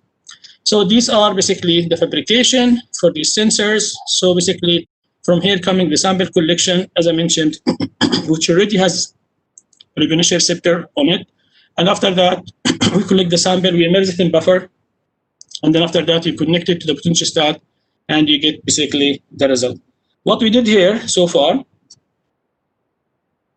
excuse me, what we did here so far, we applied this technology for the MERS-CoV and for the COVID-19. And these are different concentration for the MERS-CoV, and this is the calibration curve. And here we used basically displacement assay. We applied the same thing for the COVID-19, here different concentrations of the antigen, and here the calibration curve. And this is slide about the cross-reactivity. So when we have basically the MERS-CoV sensor and you expose it to antigen of the MERS-CoV, you can see drop in the signal. But if you basically expose it to human coronavirus and the flu A, nothing. The same thing for the SARS-CoV-2, basically. You see drop in the signal. With the other human coronavirus and the flu A, there is no drop in the signal.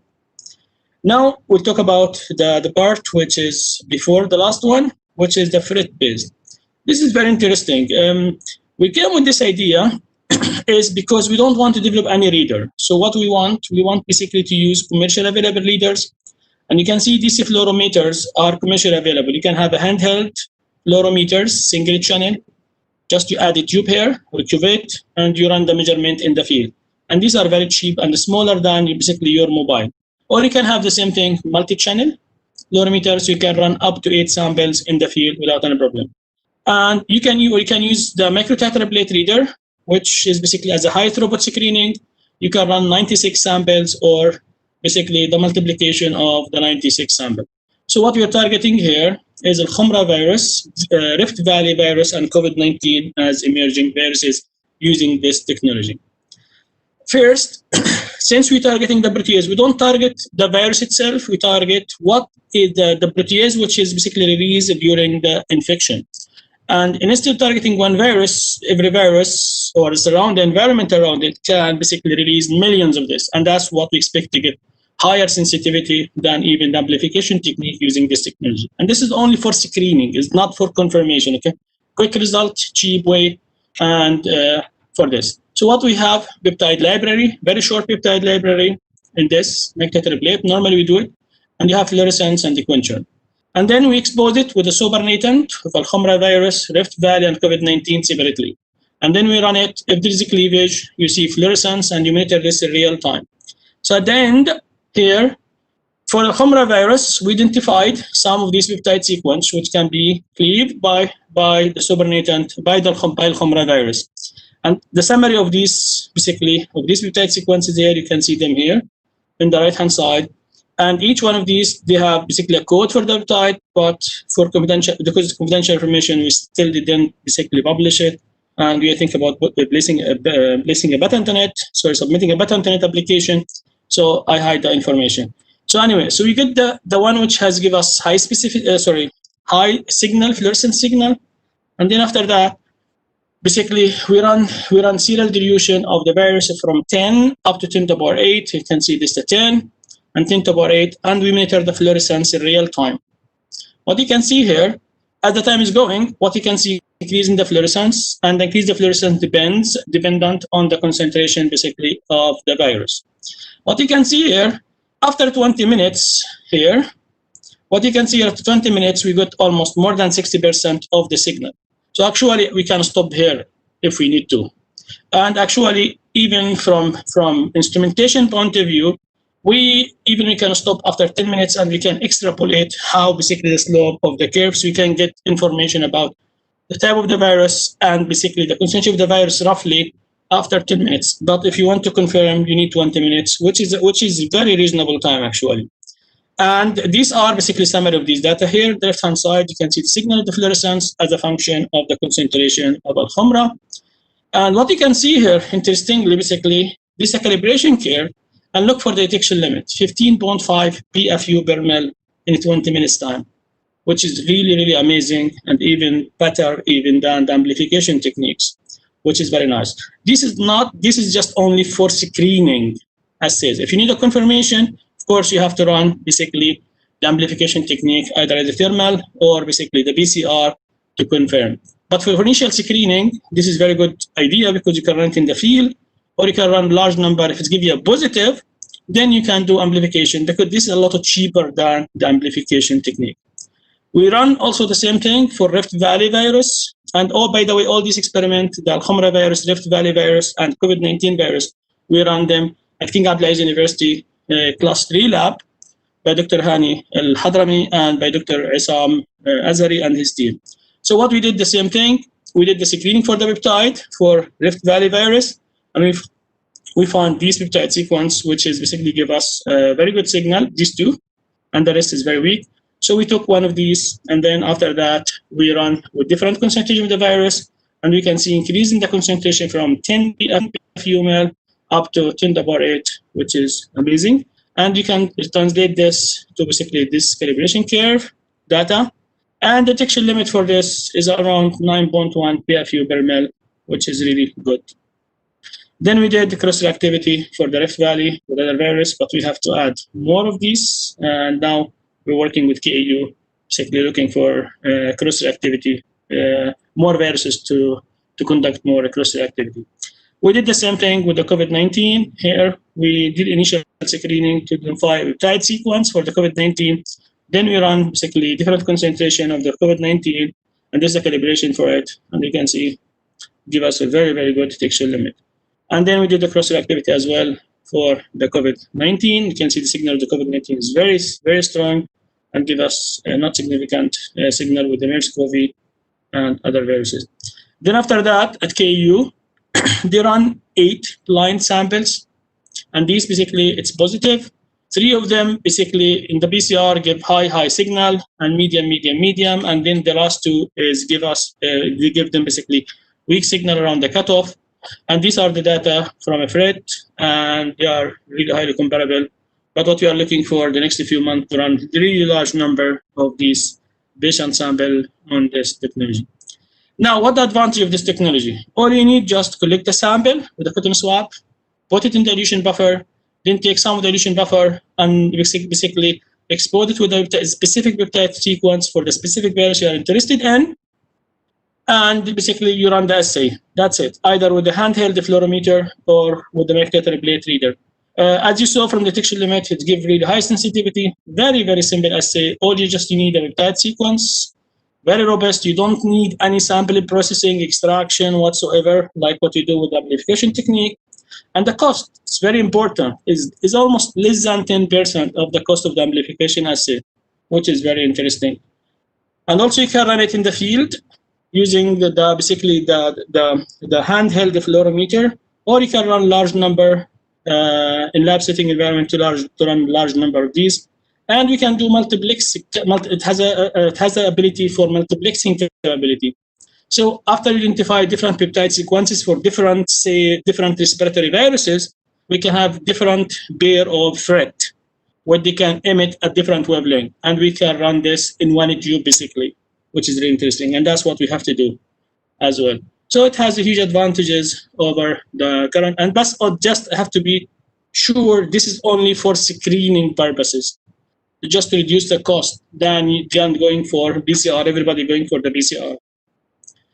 So after we identified the peptide sequence for every virus, we developed a few years back a technology in my lab.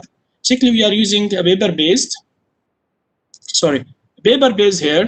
So this peptide sequence, we add this baser to it, we conjugate it to magnetic black beads, and then we attach it to the paper like what you see here. So the paper become black. This is what you see here. That's what at the end the paper look like. Then at the back of the paper here, we attach the paper magnet, like what you see here in the back.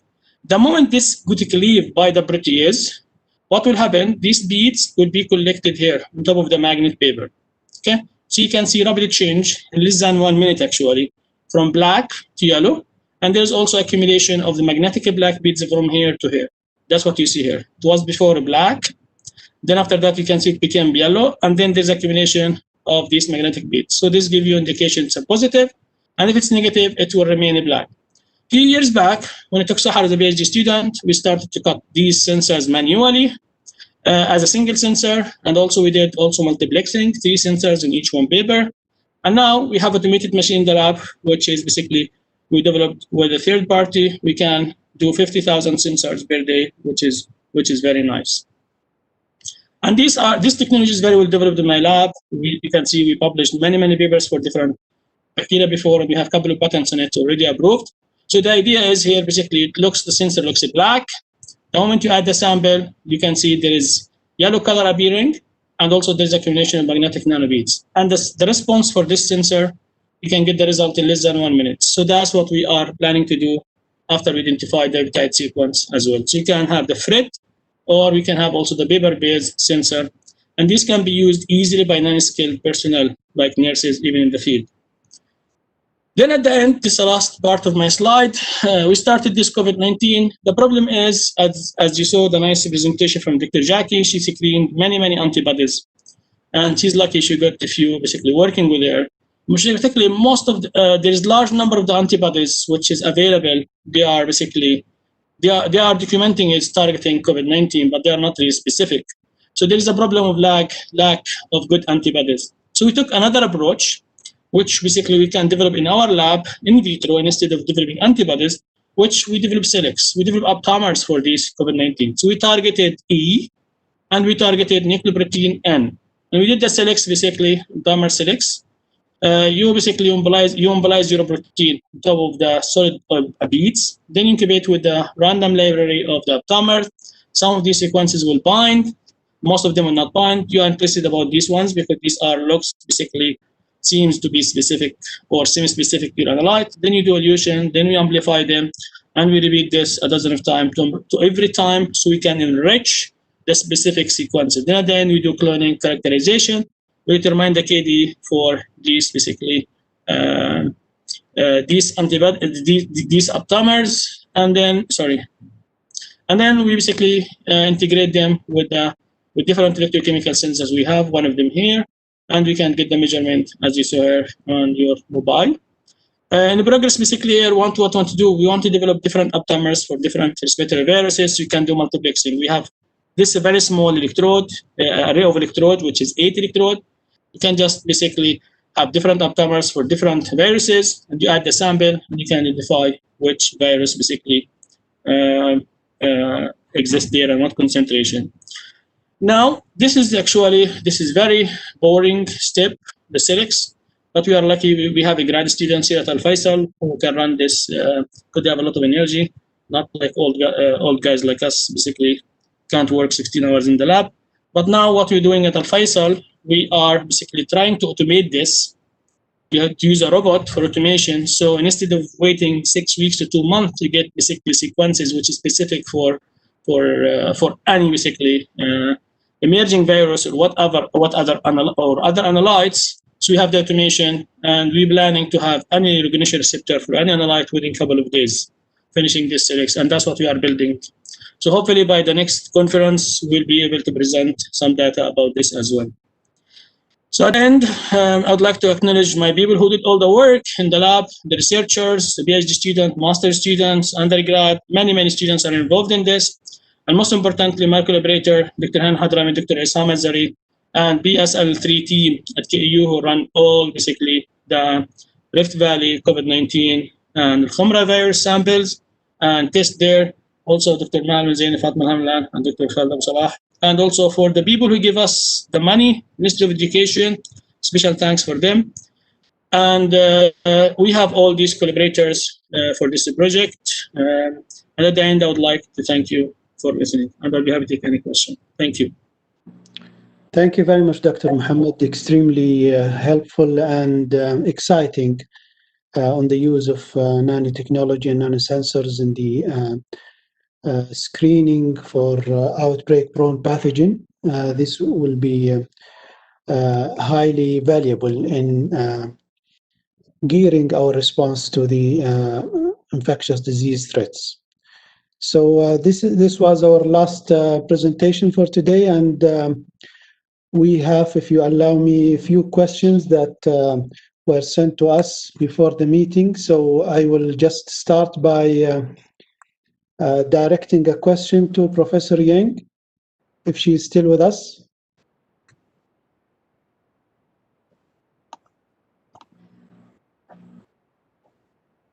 Professor Yang? Yes, hi. Sorry. Yes.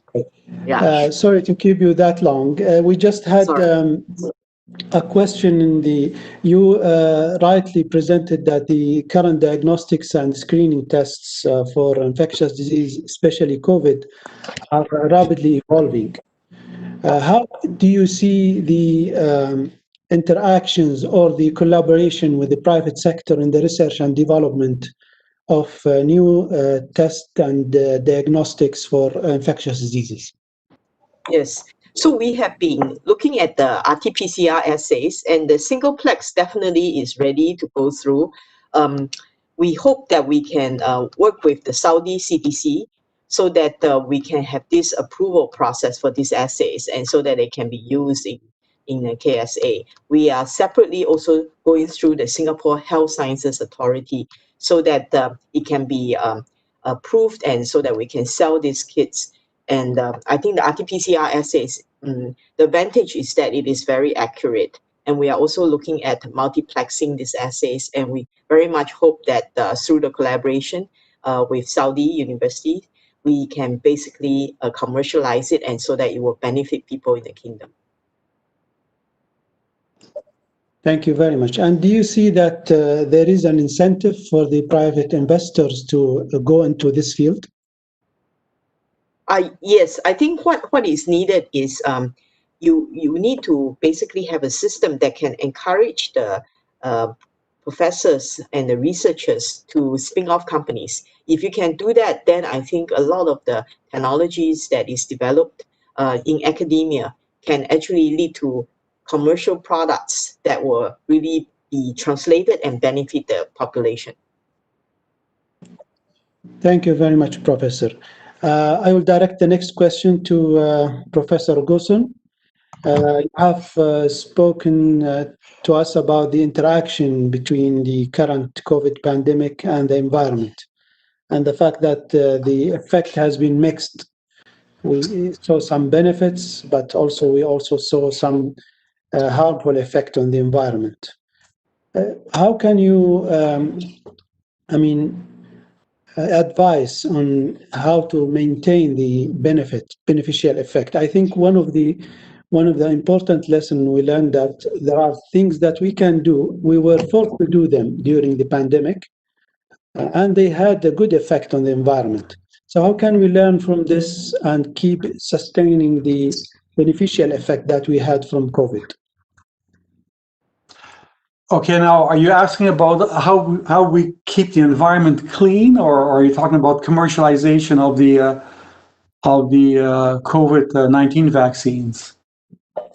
Let's start first by the environment, and then we'll go to the vaccine. I think for sure we have to work on two things at the same time. I think the key to the environment is the renewable energy technology. I think both China and India, for example, within the next 10 years or 20 years or so, they'll have all electrical cars. And so that is one direction that we have to head into, using developing renewable energy technology to run our industries, to run our cars. And I think that will help. So I think that's number one. And Number two, about the COVID-19, I think as Dr. Jackie was just saying, we have to put systems in place where we want to support the commercialization of the university research. And even if we don't commercialize everything, we put systems in place so that we can go very quickly from what we have in the university to patents to developing some sort of new product. So, for example, rapid testing and stuff. So at least we have to put systems in place so that if I'm a university researcher and I have something that works, what company can I go to help commercialize this or to help mass produce it? And I think so. And the third one that we have is that we need to keep in mind the economy. Governments have to put something in place so that the next time this happens, the poor people or the people that can least afford it are protected. Small companies have to be protected. The people that get the low salaries and that end up, that are, it's very easy for them to lose their jobs. They have to be protected. So that also has to go to go in there at the same time. So I think so these three things have to be done at the same time. Renewable energy technology, put processes in place that we can quickly scale things up and commercialize. And thirdly, we have to protect the people in the lower income brackets so that they can at least get past this initial period when everything gets shut down. Thank you. Thank you very much, Professor. And if you can also elaborate into the lessons learned to scale up the current vaccine production and distribution. This is a toughie. With the renewable energy one, it took 10 or 20 years to do this. My own feeling with this one is you find out from the current vaccines, and let's say 5 or 10 years from now, which ones work and learn how they went to go ahead and to do scale up. I think cost is an important factor, as Dr. Zerub was saying earlier on also. It has to be simple and relatively inexpensive. 5 years from now, we need to take a look back and see what worked and what didn't work, and based on the history of that, to plan ahead. But in a nutshell, there's no easy answer. I remember from the photovoltaic cells. They went through 10 or 20 years of people saying, no, this is too expensive. It'll never work, and eventually it does work, but it takes time. Thank you very much, Professor. The next query is directed to Dr. Mohammed Zerub. The use of nanosensor application, what you have showed us that it is really promising in the laboratory setting. How can we test it in real life? And I think linking up with clinicians and research centers is really required, because these technologies seems to be rapidly evolving, and using them in the current pandemic is a good chance to show that these technologies can really be very helpful in the screening process. And now we are bombarded with thousands and thousands of tests that we are, and our only test that is felt to be, good enough for screening is the PCR. However, this is not sustainable, and I think if we can prove that the nanotechnology can perform in real life as well as it is performing in the lab, this will be extremely, helpful addition to the combat of the pandemic. Thank you for the comment. Yes, I agree with you 100%. You asked the question, but you at the same time you answered it. So yes, I agree with you. To basically you have to test it with real samples, and we have a number of basically collaborators, clinician. But we have to finish the lab experiments before we go for basically patient samples. We did for the COVID-19, we did 8 patient samples. MERS-CoV, we did a very small also number of patient samples, 12 patient samples. But this is not enough. This is not enough at all. We know that for sure. We have to run more. But we need more time. The project just started 6 months ago. It's very good. We progressed really that much. Even with the lockdown, we used to come and work almost 20 hours a day in the lab. Just give it a time. We have to test it with basically real samples. We have to, and validate it as well. Thank you very much. And extending the invitation for full collaboration from the clinical sides. I can say that I'm representing the clinicians in the Ministry of Health, so you have our full collaboration. Thank you. Is there any questions in the chat?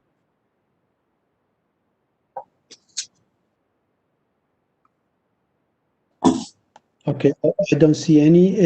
Any of our distinguished panelists want to add anything?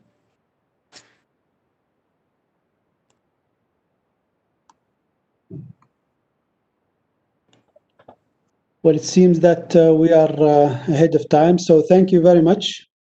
Thank you very much for our distinguished speakers. It was really fascinating listening to you and your experience. And I think I can quickly summarize what I have learned from your keynote lectures.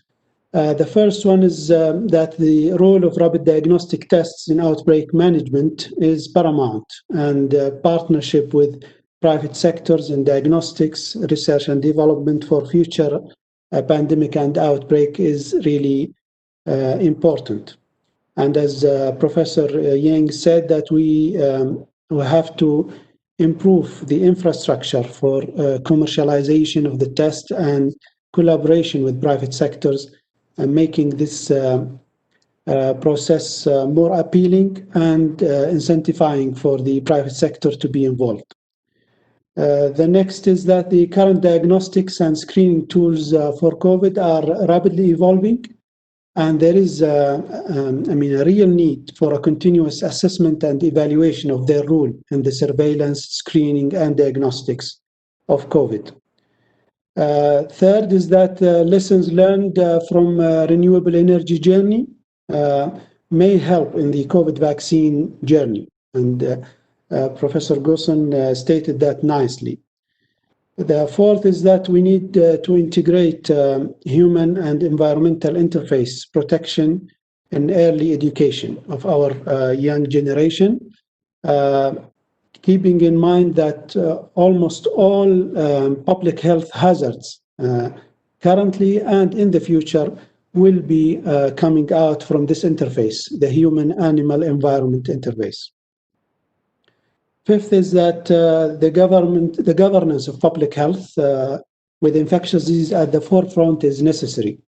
We have faced lots of issues when the pandemic started. Many countries did not have the necessary infrastructure to mobilize the resources and the public health in countries.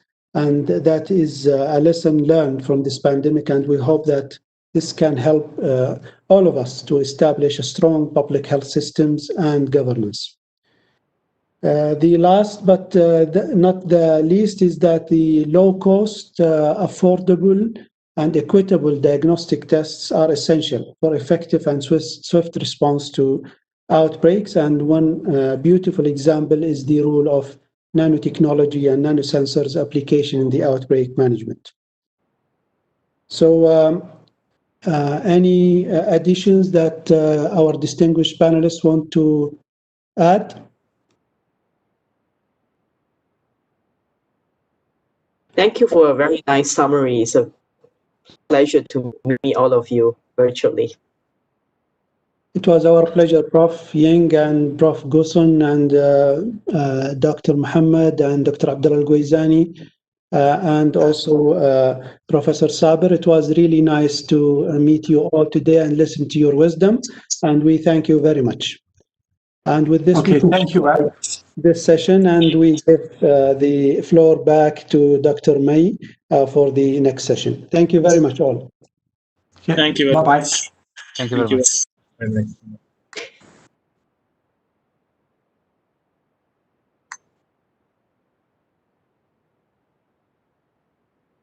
Thank you. Bye-bye.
يتم تقديم هذه الجلسة باللغة الإنجليزية. Thank you for joining us for the session on future preparation for epidemic disease outbreaks. I am Maya Al-Ajaji and I will be moderating the session. We continue to see the impact of COVID-19 over the world, and the second wave is already moving through Europe. COVID-19 is neither the first nor the last health emergency we will face. But what can we do next? But what can we do next time to identify and respond to threats before it's become a pandemic or even an epidemic? Our honored speakers today will shed light on how we can be better prepared for what the future holds. I'm delighted to introduce the first speaker, Dr. Maha Al-Mizani, Head of Immunocompromised Host Research at King Faisal Specialist Hospital and Research Center. Dr. Maha?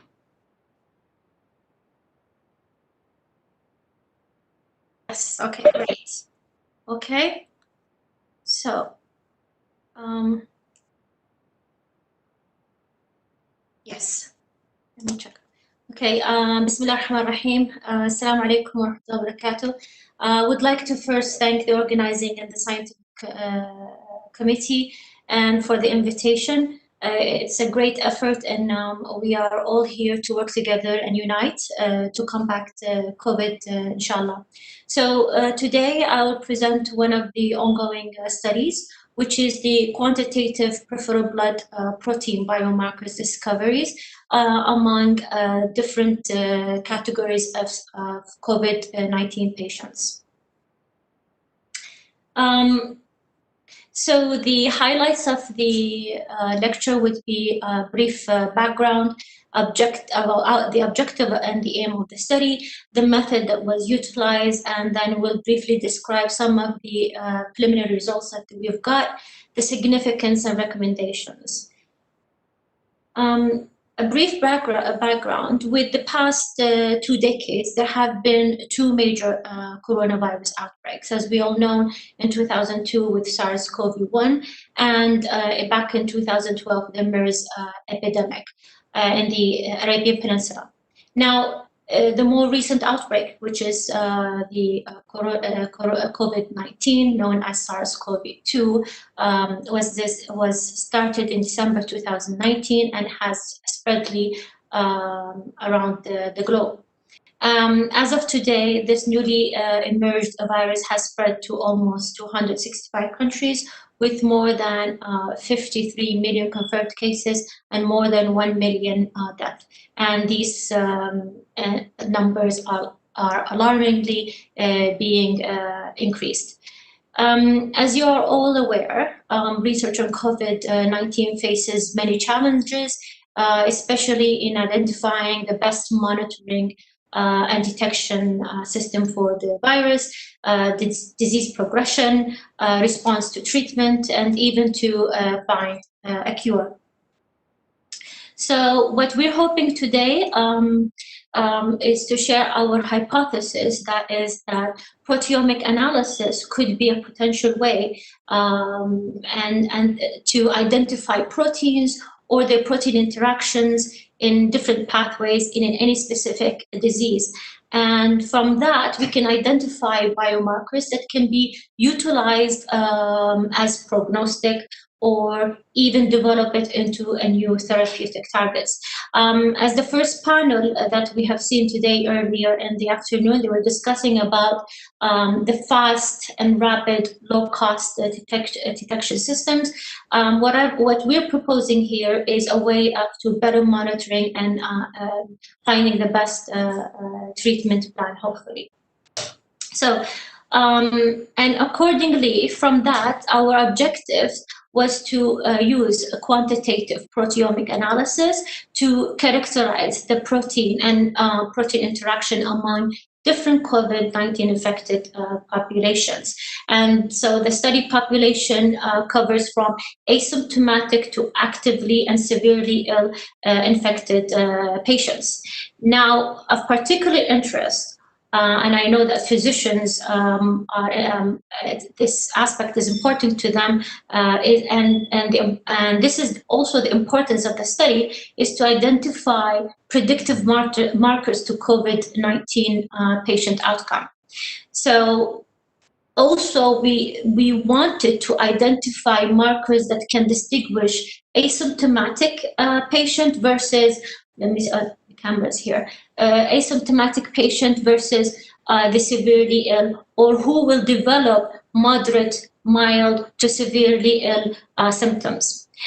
Secondly, we have seen that SARS is less pathogenic compared to SARS-2 or MERS. And since the data on COVID and SARS-2 are in its infancy stage, we thought of using the knowledge and the experience that has been built from MERS and other coronaviruses for the study. And hence, this is what we planned, is to use the proteomic analysis expression profile for SARS-2 in comparison with MERS-CoV virus. We hypothesized that there will be a distinct characteristic molecular changes between these two viruses, and that can be detected in the patient serum. And so these changes may shed the light as well to the development not only for COVID patient, but as well as MERS patient as well. So, sorry. Okay. Why is it not moving? Okay, so to test this hypothesis, it's basically a very simple protocol that we established in a negative pressure room. We collected serum patients of different categories of COVID patient, different grades, versus MERS-CoV severely ill patients, in addition to control groups. The blood samples were collected, processed, inactivated in level 3 labs, and these blood samples were collected as well at different time points. Now, the samples were then subjected to proteomic analysis using the label-free quantitative liquid chromatography, mass spectrometry, and this is one of the team members. All this data that is generated from the proteomic analysis are incorporated into computational analysis and different database and software programs to identify a list of protein and data sets that was then analyzed through multivariate statistical analysis in order to identify a panel of different protein biomarker signatures. Now, let me check. So we'll share with you some of the preliminary results. And this again is done on a small sample size. So the first slide here shows the cluster of identified protein biomarkers panel that has been used, that has been identified. We have here the principal component analysis have identified about 193 proteins that are differently expressed among the different COVID-19 patients. And you can see here there's 3 distinct clusters, which is very obvious. The asymptomatic and the mild and the moderate are clustered in one, while close together, while the severely ill is distinct from the others. Now, here is the let me see. Here is the the heat map of the cluster analysis of all the 193 identified proteins, and you can see that the asymptomatic and the mild show similar cluster of proteins, while the ICU are distinctly, the pattern is completely different. So moving to the next slide, we wanted to further investigate what are those 193 identified proteins, their involvement in the cellular functions. So we did analysis called the Inguity pathway analysis, which identifies a map of all these identified protein data sets. Basically, as expected, they fall into these different pathways: cell death, survivors, inflammatory response, and hematological disorders. The unique is that I would like to share with you is that we have found 6 distinct protein biomarkers that can be used as a distinguished marker among these different grades of COVID infection. Moving on to the next slide. So what we wanted to do here is compare our identified proteins. So we went to, so what we did next is we did proteomic analysis on MERS-CoV patients as well. So we analyzed only MERS-CoV patients who entered or required admission of ICU versus MERS-CoV and who the outcome with an outcome of death versus ICU MERS-CoV patient, and they survived that, with additional control groups who are MERS-CoV infected individuals, and they survived without the admission to ICU. And basically, the analysis here shows, this is the principal component analysis, identified 91 proteins that are expressed differently among these different categories of MERS-CoV. And you can see that they cluster into 3. The COVID severe patients are here versus the mild cases.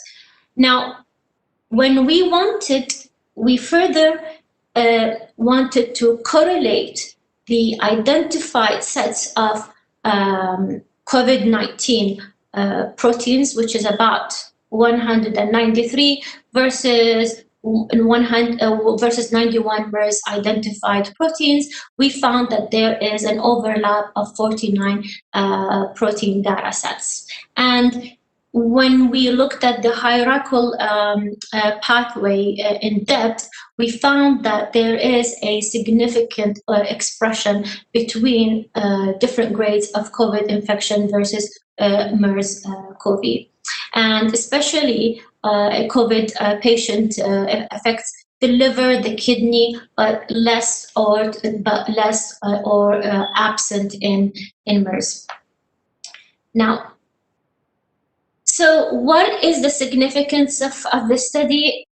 We all know that there is a number of research going on at a global level, trying to work on COVID to solve many clinical problems that is caused by this virus. But yet there are many missing gaps, especially in the investigating of the type of the sample. So what we added here in the study is a great value, and it has a great advantage because we're comparing 2 different coronaviruses with different time points, different diagnoses. The number of sample is low, but this is what we hope is to increase the number of cohorts and sample size to really address these points. And we all know that MERS and SARS, they share many similar ways, their genome level, the mode of transmission, the site of infection, the disease symptoms, but they are different in their stage and the stage of the disease. So proteomics here showed us, proteomic analysis here showed us that we could use this technology, and preliminary results here showed that we have a target set of protein data set that can be utilized as predictive models, as predictive biomarkers for detection, or even a prognostic marker, or even as a therapeutic intervention. Now,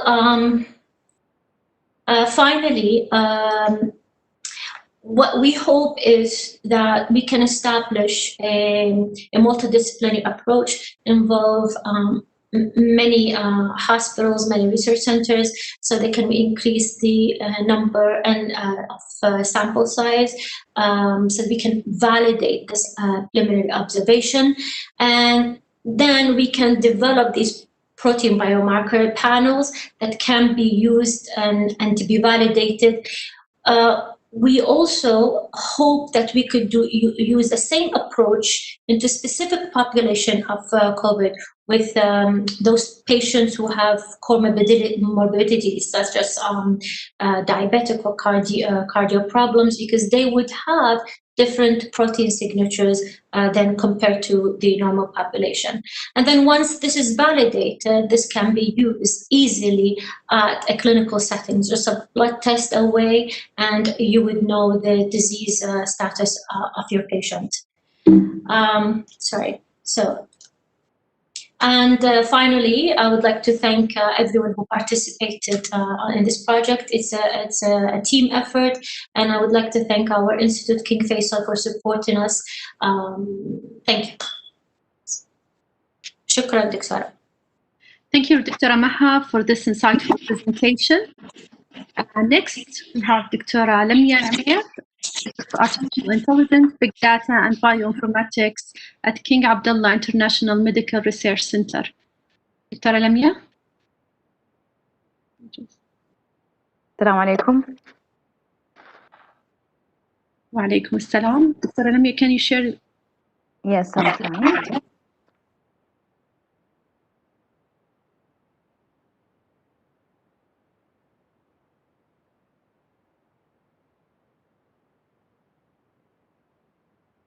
السلام عليكم. في البداية أحب أشكر معالي وزير التعليم الدكتور حمد آل الشيخ ووكالة البحث والتطوير وجميع العاملين في هذا الملتقى الرائع.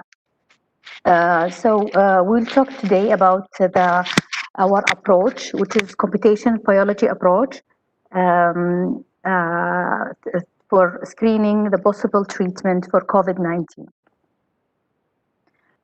Today our agenda will talk about first the scope of this research, and then the current status that we are, and then some of the results that we got, some of the challenges and obstacles that we try to overcome, and then the path forward and recommendation. So when any pandemic come across and spread globally, we have a lot of questions that come out. This question come from normal people and different sector, finance sector, medical care sector, and educational sector. The researchers start to find a quick result for this, trying to discover vaccine or treatment, but this will take a long time and it will cost millions of money. So because the drugs is a very long process, the drug finding is a very long process, and to design drug we have to find the specific target, and we have to care about the immune system. Now we have tremendous advance of hardware and software that can help us in modern healthcare and medicine as a computational biology and AI.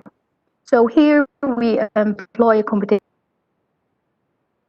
to predict theoretical efficiency based on structural functional relationship between human host kinases and viral protein to understand theoretical efficiency to inhibit the viral replication.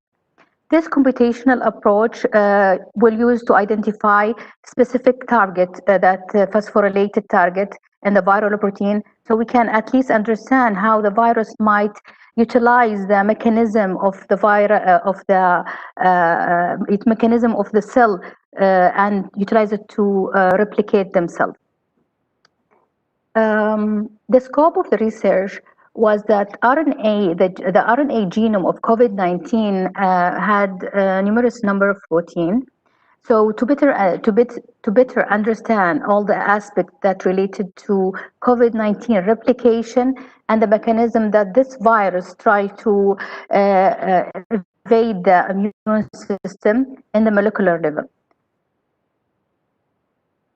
A computational intelligent atomic level to predict the effective inhibitor of a viral replication. We start from predicting protein-protein interact between the host and the viral proteins, and then followed by a molecular dynamic simulation in a nanoscale level. Then we investigate the behavior of this structure, the conformational and the changes in the residues. This information that we got, it will give us new insight into a different part of the coronavirus structure that will be required for the scientists in the front line and in immediate and long-term decision. Here was our flowchart or pipeline that we use. We start with studying protein-protein interact and then downloading all the protein genomes sequence and structure. The sequence, we try to use 3 algorithms of predicting phosphorylation site, and then the structure, we start to prepare our system for molecular dynamic simulation. Then we got for each of the viral protein, for each of this 20 viral protein, we got 3 systems, the wild type system and the first phosphorylation site and second phosphorylation site. And then we, the last but not the least step was data analyzing and investigation the behavior, and then send a list of candidates for future investigation. Here we can see the genome of the coronavirus. It's 16 non-structured protein and 4 structural protein. We can see here the spike E and the N and the M. This is the structural protein, and then 16 non-structured protein. Among these 16 non-structured proteins, some of them already there in the databases, in the PDBs database, and they had the structure is there. And some of them, as you can see here, we try to model the structure using iTaser and Swiss model. Here, I want to take you to the journey of our pipeline. We start with the wild type, and after we predicted the phosphorylated type, we put our protein in a box of water, and then we run 100 nanomolecular dynamic simulation. After we and then we got the 2 phosphorylation site. I hope you can see this. This is the 100 nanomolecular dynamic simulation of one of the proteins, and you can see that we can see some of the movement that happened. This is the wild type, and here we can see the wild type and one of the mutation or phosphorylation site also. From these changes, we can go and analyze and study the importance of these location, if it's we can consider it as the drug target or not.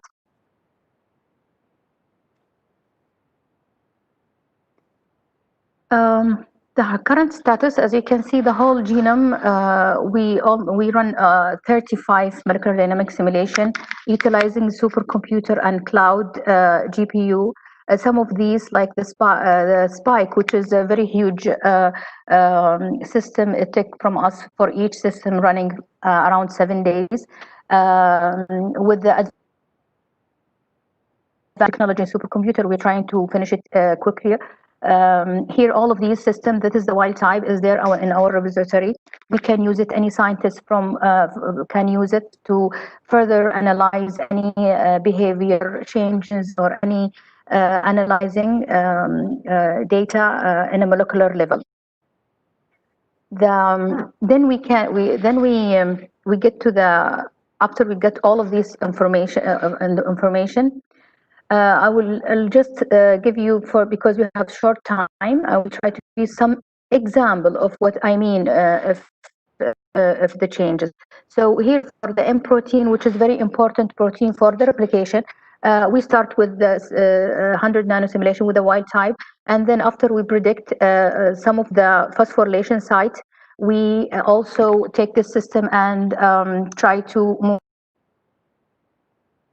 mutated or add phosphorylation group for the system. So we had three systems. We run each one separately, and then the result here, you can see that some of the phosphorylation site is having a significant change in the structure, and we know that if the structure change, the functional change, this is that means this can be one of the important site that we need to study. As you can see here in the picture, this is when we start, almost the three systems are the same structure, and then after 100 nano you can see the behavior of some of them is changing and the structure is changing, so we have to consider this. This is small video to show you what I mean here. This is a very active, fast way to understand the structure of the proteins, and it can save money and time for the scientists in the wet lab. So before they can run their wet lab, they can go direct and study this, and then they can go to the second phase and do the wet lab. We're trying to speed up the work process. Here is one of the other protein, non-structural protein 3, and we know that non-structural protein 3 is also one of the important protein in the genome. We had the wild type and then 2 phosphorylated types, and also we run 3 system for 100 nanomolecular dynamic simulation. And also we can see some of the protein some of the target or some of the location amino acid. When you phosphorylate it, the difference is not so much. So these location we excluded from our result, and then the location that give us more change, that means we need to further study it. This is what happened in non-structural protein 3, and here as you can see, spike protein is very important protein for the virus. We use the PDB file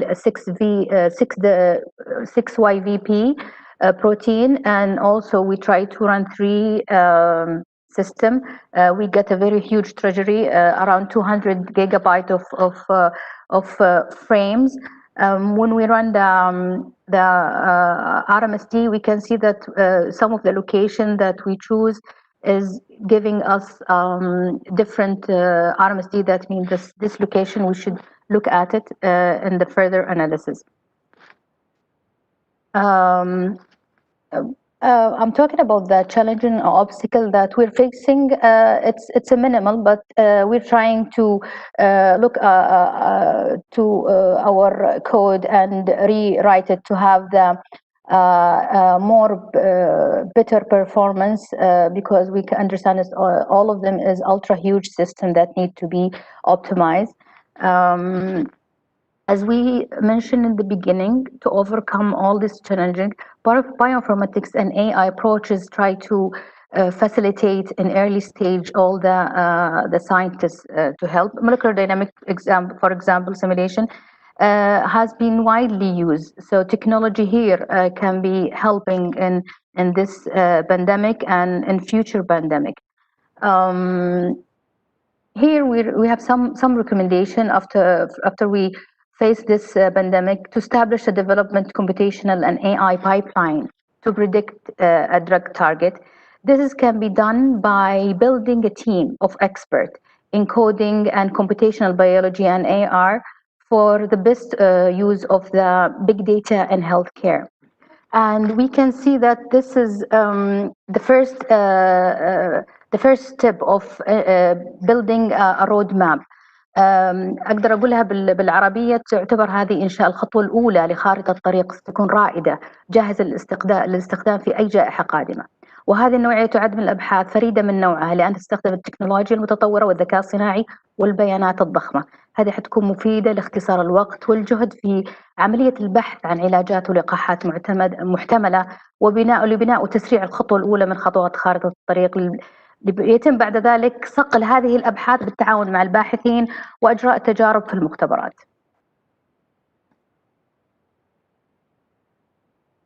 في النهاية I would like to thank KMark for funding this, and I'd like to thank my colleagues from KMark, Dr.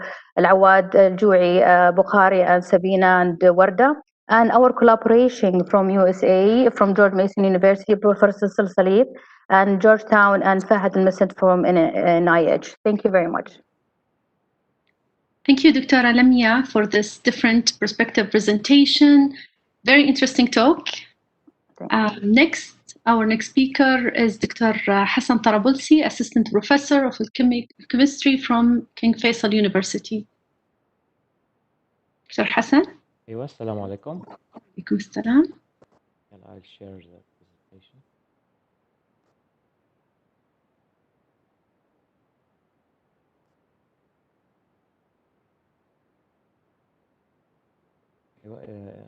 Is it shared now? Yes. Okay. Go ahead, please. Yes, السلام عليكم ورحمة الله وبركاته. أولا نحب أن نشكر معالي وزير التعليم وكل القائمين على إقامة هذا الملتقى المعرفي المهم جدا، وإتاحة لنا الفرصة الكريمة لعرض مشروعنا البحثي المدعوم من قبل مدينة الملك عبد العزيز للعلوم والتقنية. I'm Dr. Hassan Tarabulsi from the College of Science, Chemistry Department at King Faisal University.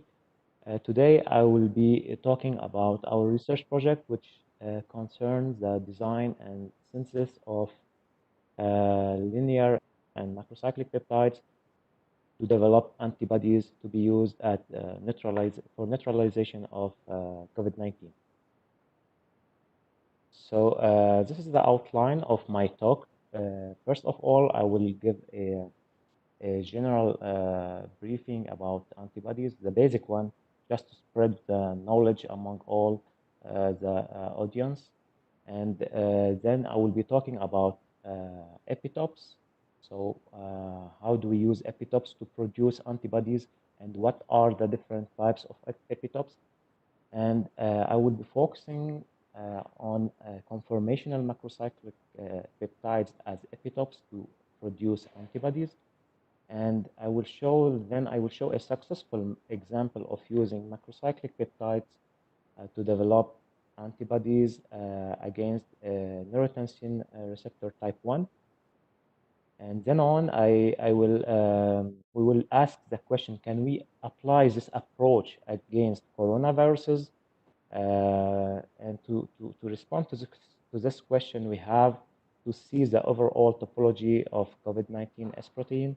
And more specifically, we have to focus on the receptor binding domain protein, which is responsible of the interaction with the ACE2 receptor of human cells.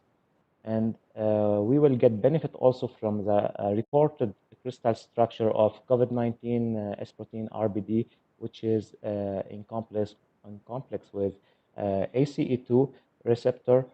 So this was actually reported recently in Nature. Then I will give some results about some synthesized peptides, and I will finish by a conclusion and perspective work.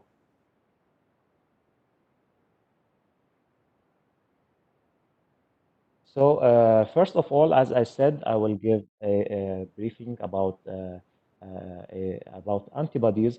So as you may know, all of you, antibodies are large proteins which have this famous Y shape, as we see here in this image, and they are produced by cells which are called lymphocyte B cells in the immune system of our bodies. So what is the role of these antibodies? Actually, they are used by our immune system to neutralize and fight against pathogens such as bacteria and viruses. So how those antibodies could recognize those bacteria and viruses? They can recognize them by this region, which are variable regions. So they vary from an antibody to another one. And these paratops here at the end of each antibody could recognize one particular epitope of the antigen allowing this antibody to bind with a high precision and a specificity to the different pathogens, such as we said, bacteria and viruses. So using this binding mechanism, an antibody can tag pathogens such as a virus and bacteria for attack by the immune system, or can neutralize them directly. So as I said, our body can produce antibodies, but also we can produce antibodies in laboratories. And to do so, we have to use what we call epitopes. So I will show later how do we produce antibodies in laboratories. But first of all, I will explain what are epitopes and what are the different types that we can find of epitopes. So first of all, epitopes are part of an antigen that is recognized by the immune system, specifically, as we said, by antibodies. And typically, those are peptides between 5 and 17 amino acids. And regarding the different types of epitopes, we can find two important subfamilies. The first one, which are linear epitopes. So as I'm showing here in green color, so those ones are linear because we are just caring about the sequence of the peptide, and we don't care about the form or the shape or the 3D structure of this peptide. So in this case, the interaction between the antibody and the epitope is mainly based on the primary structure or the sequence. Okay, so the second type of epitopes are called conformational epitopes. In this case, we have to give a careful attention about the 3D structure of the epitope, and it could be actually formed or composed of discontinuous section of amino acid of the antigen, as we have here two separated sections, one from the left of the antigen and one from the right. And both together, they will form this conformational epitope. Interestingly, in this case, the interaction is actually based on the 3D structure and the shape of this epitope. So once we select our epitopes, now we can produce in laboratories, we can produce the antibodies as illustrated here in this cartoon. So this could be done in different steps. First of all, we have to choose our animal model, and then we will inject the antigen, and that will activate our immune system. The plasma B cells will produce antibodies that will be collected later on from the sera of the animals. So talking about epitopes, now we have to give more attention, as I said, to conformational macrocyclic peptides to be used as epitopes. Why? Because those macrocyclic peptides are considered as promising lead structures for the development of new pharmaceutical drugs. And that is because they have a high enzymatic stability compared with the linear one, and because actually they are formed from conformationally restricted rings that can be modulated to mimic, as I'm showing here, to mimic the native secondary structures in proteins. And by this way, we can have more selectivity and potency compared with the linear counterparts.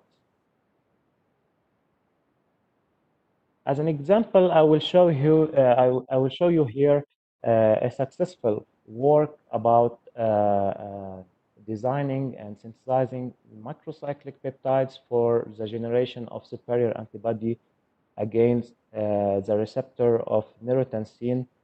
So this work was, we have patented this work, and the title was Antibodies Specific for Neurotensin Receptor Type 1 and Uses Thereof. So in this case, we have targeted neurotensin because the expression of neurotensin could be associated with inflammatory diseases and also some neurological disorders. So that was very important to develop new antibodies with high affinity and specificity against the receptor of neurotensin. And we have demonstrated in this work that antibodies could be generated if we use macrocyclic peptides, and we have actually targeted in this work the ECL2 loop, external loop of this receptor, and we got antibodies with more affinity and specificity compared with the linear counterpart. So this important work will lead us to ask the question now: can we use this approach against COVID-19, and more specifically against S protein? I will talk later on why we are targeting S protein.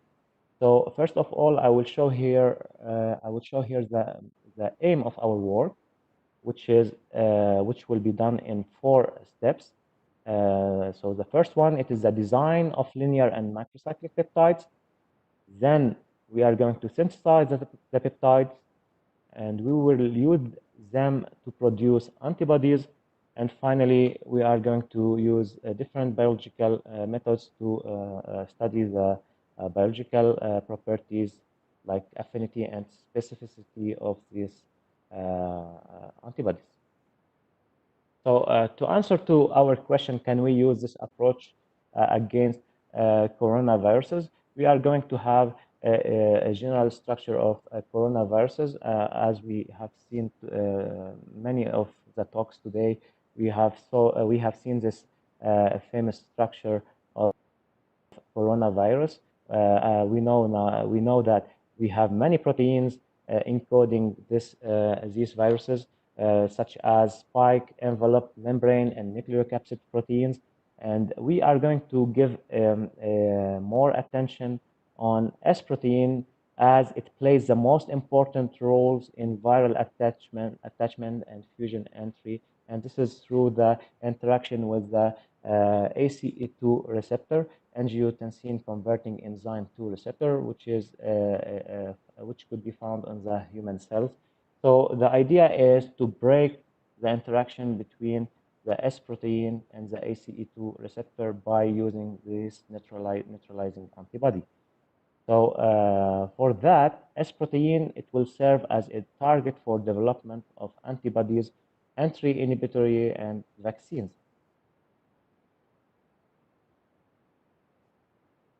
Now, if we look more in details on the structure of S protein, we can see that S protein. We know that this S protein has a very famous and distinctive shape, which is like a crown-like appearance. And if we look to the peptidic structure of this S protein, we can divide it into different domains. And the most important domain for us here, it is this one, the RBD domain, the receptor binding domain, which is responsible for binding with ACE2 receptor. So that's why we were looking in literature about some work that were recently reported, which show the interaction between RBD and ACE2 receptor. So luckily, we have this X-ray structure of the complex between RBD, which is shown here in green color, and ACE2 in orange color here. So this was reported by Lan et al. In Nature last spring, and this is actually one of the points that we based on to design our peptides. Why? Because in this X-ray structure, we can identify the amino acids that are interacting between the 2 proteins. So other works also have been reported. For example, this one also in Nature, and it is showing the differences between RBD of COVID-19 and SARS-CoV. So in this case, we can see the difference in sequences between the 2 RBD, and the similarity, which is around more than 75% between the 2 proteins. And also, the most important thing here is that we are finding the interactions or the amino acids that are interacting with the ACE2 in black dots here for COVID-19, okay, and in red this one for SARS-CoV. So in this case, we are going to focus on those amino acids in order to design and synthesize our peptides, and that was actually, as I said, our starting point to examine the X-ray structure and to determine all the sequences that we can then synthesize and use them as epitope for antibody production. So in the framework of this project, we have developed several peptides. As an example, showing here a linear one, which is matching the 3D structure from the X-ray crystallography structure, and also the analog one, which is cyclic one. In this case, or semi-cyclic one, let's say in this case. And here we are going to study, for example, the importance of this disulfur bridge between the two cysteine and see the effect on the generation of antibodies and on the type or specificity and affinity of those antibodies. Other peptides also were studied. As I said, we have linear and cyclic, semi-cyclic peptides, and we are actually now in the phase of production of the antibodies. And most of the peptides that have been injected in the animal models have generated antibodies, and now we are in the phase of purification of antibodies and studying their properties. So this is at the conclusion of my talk of today. I have shown that neutralizing antibodies could be an alternative way used to track and find or to cure, actually, for fighting against COVID-19 pandemic. And I have shown the importance of using macrocyclic peptides as conformational epitope, and this one could be used for the production of superior antibodies against S protein of COVID-19. And this is actually because they have, as I said, rigid structure, and that can mimic the actual 3D topology of the surface protein domain compared with the linear one. And we have based our methodology and strategy on the reported X-ray structure of RBD in complex with ACE2. And this actually will be very useful to design and synthesize different peptides and study the generated antibodies. So at the end of this talk, I would like to thanks all the members of this research work at the Department of Chemistry at King Faisal University. I would like to thank CAST, King Abdulaziz City for Science and Technology, for the generous fund in this project. And I would like to thank all of you for your kind attention. Thank you very much, and I would be pleased to have questions on this work. Thank you, Dr. Hassan. Sadly, we don't have time for questions. We're running out of time. This brings us to the end of today's program. Again, I would like to thank the organizing committee for such a wonderful forum, our speakers for delivering amazing presentation. Thank you so much. Thank you so much. Assalamu alaikum. Thank you. Thank you, Dr. May. Thank you, Masa. Thank you, everyone.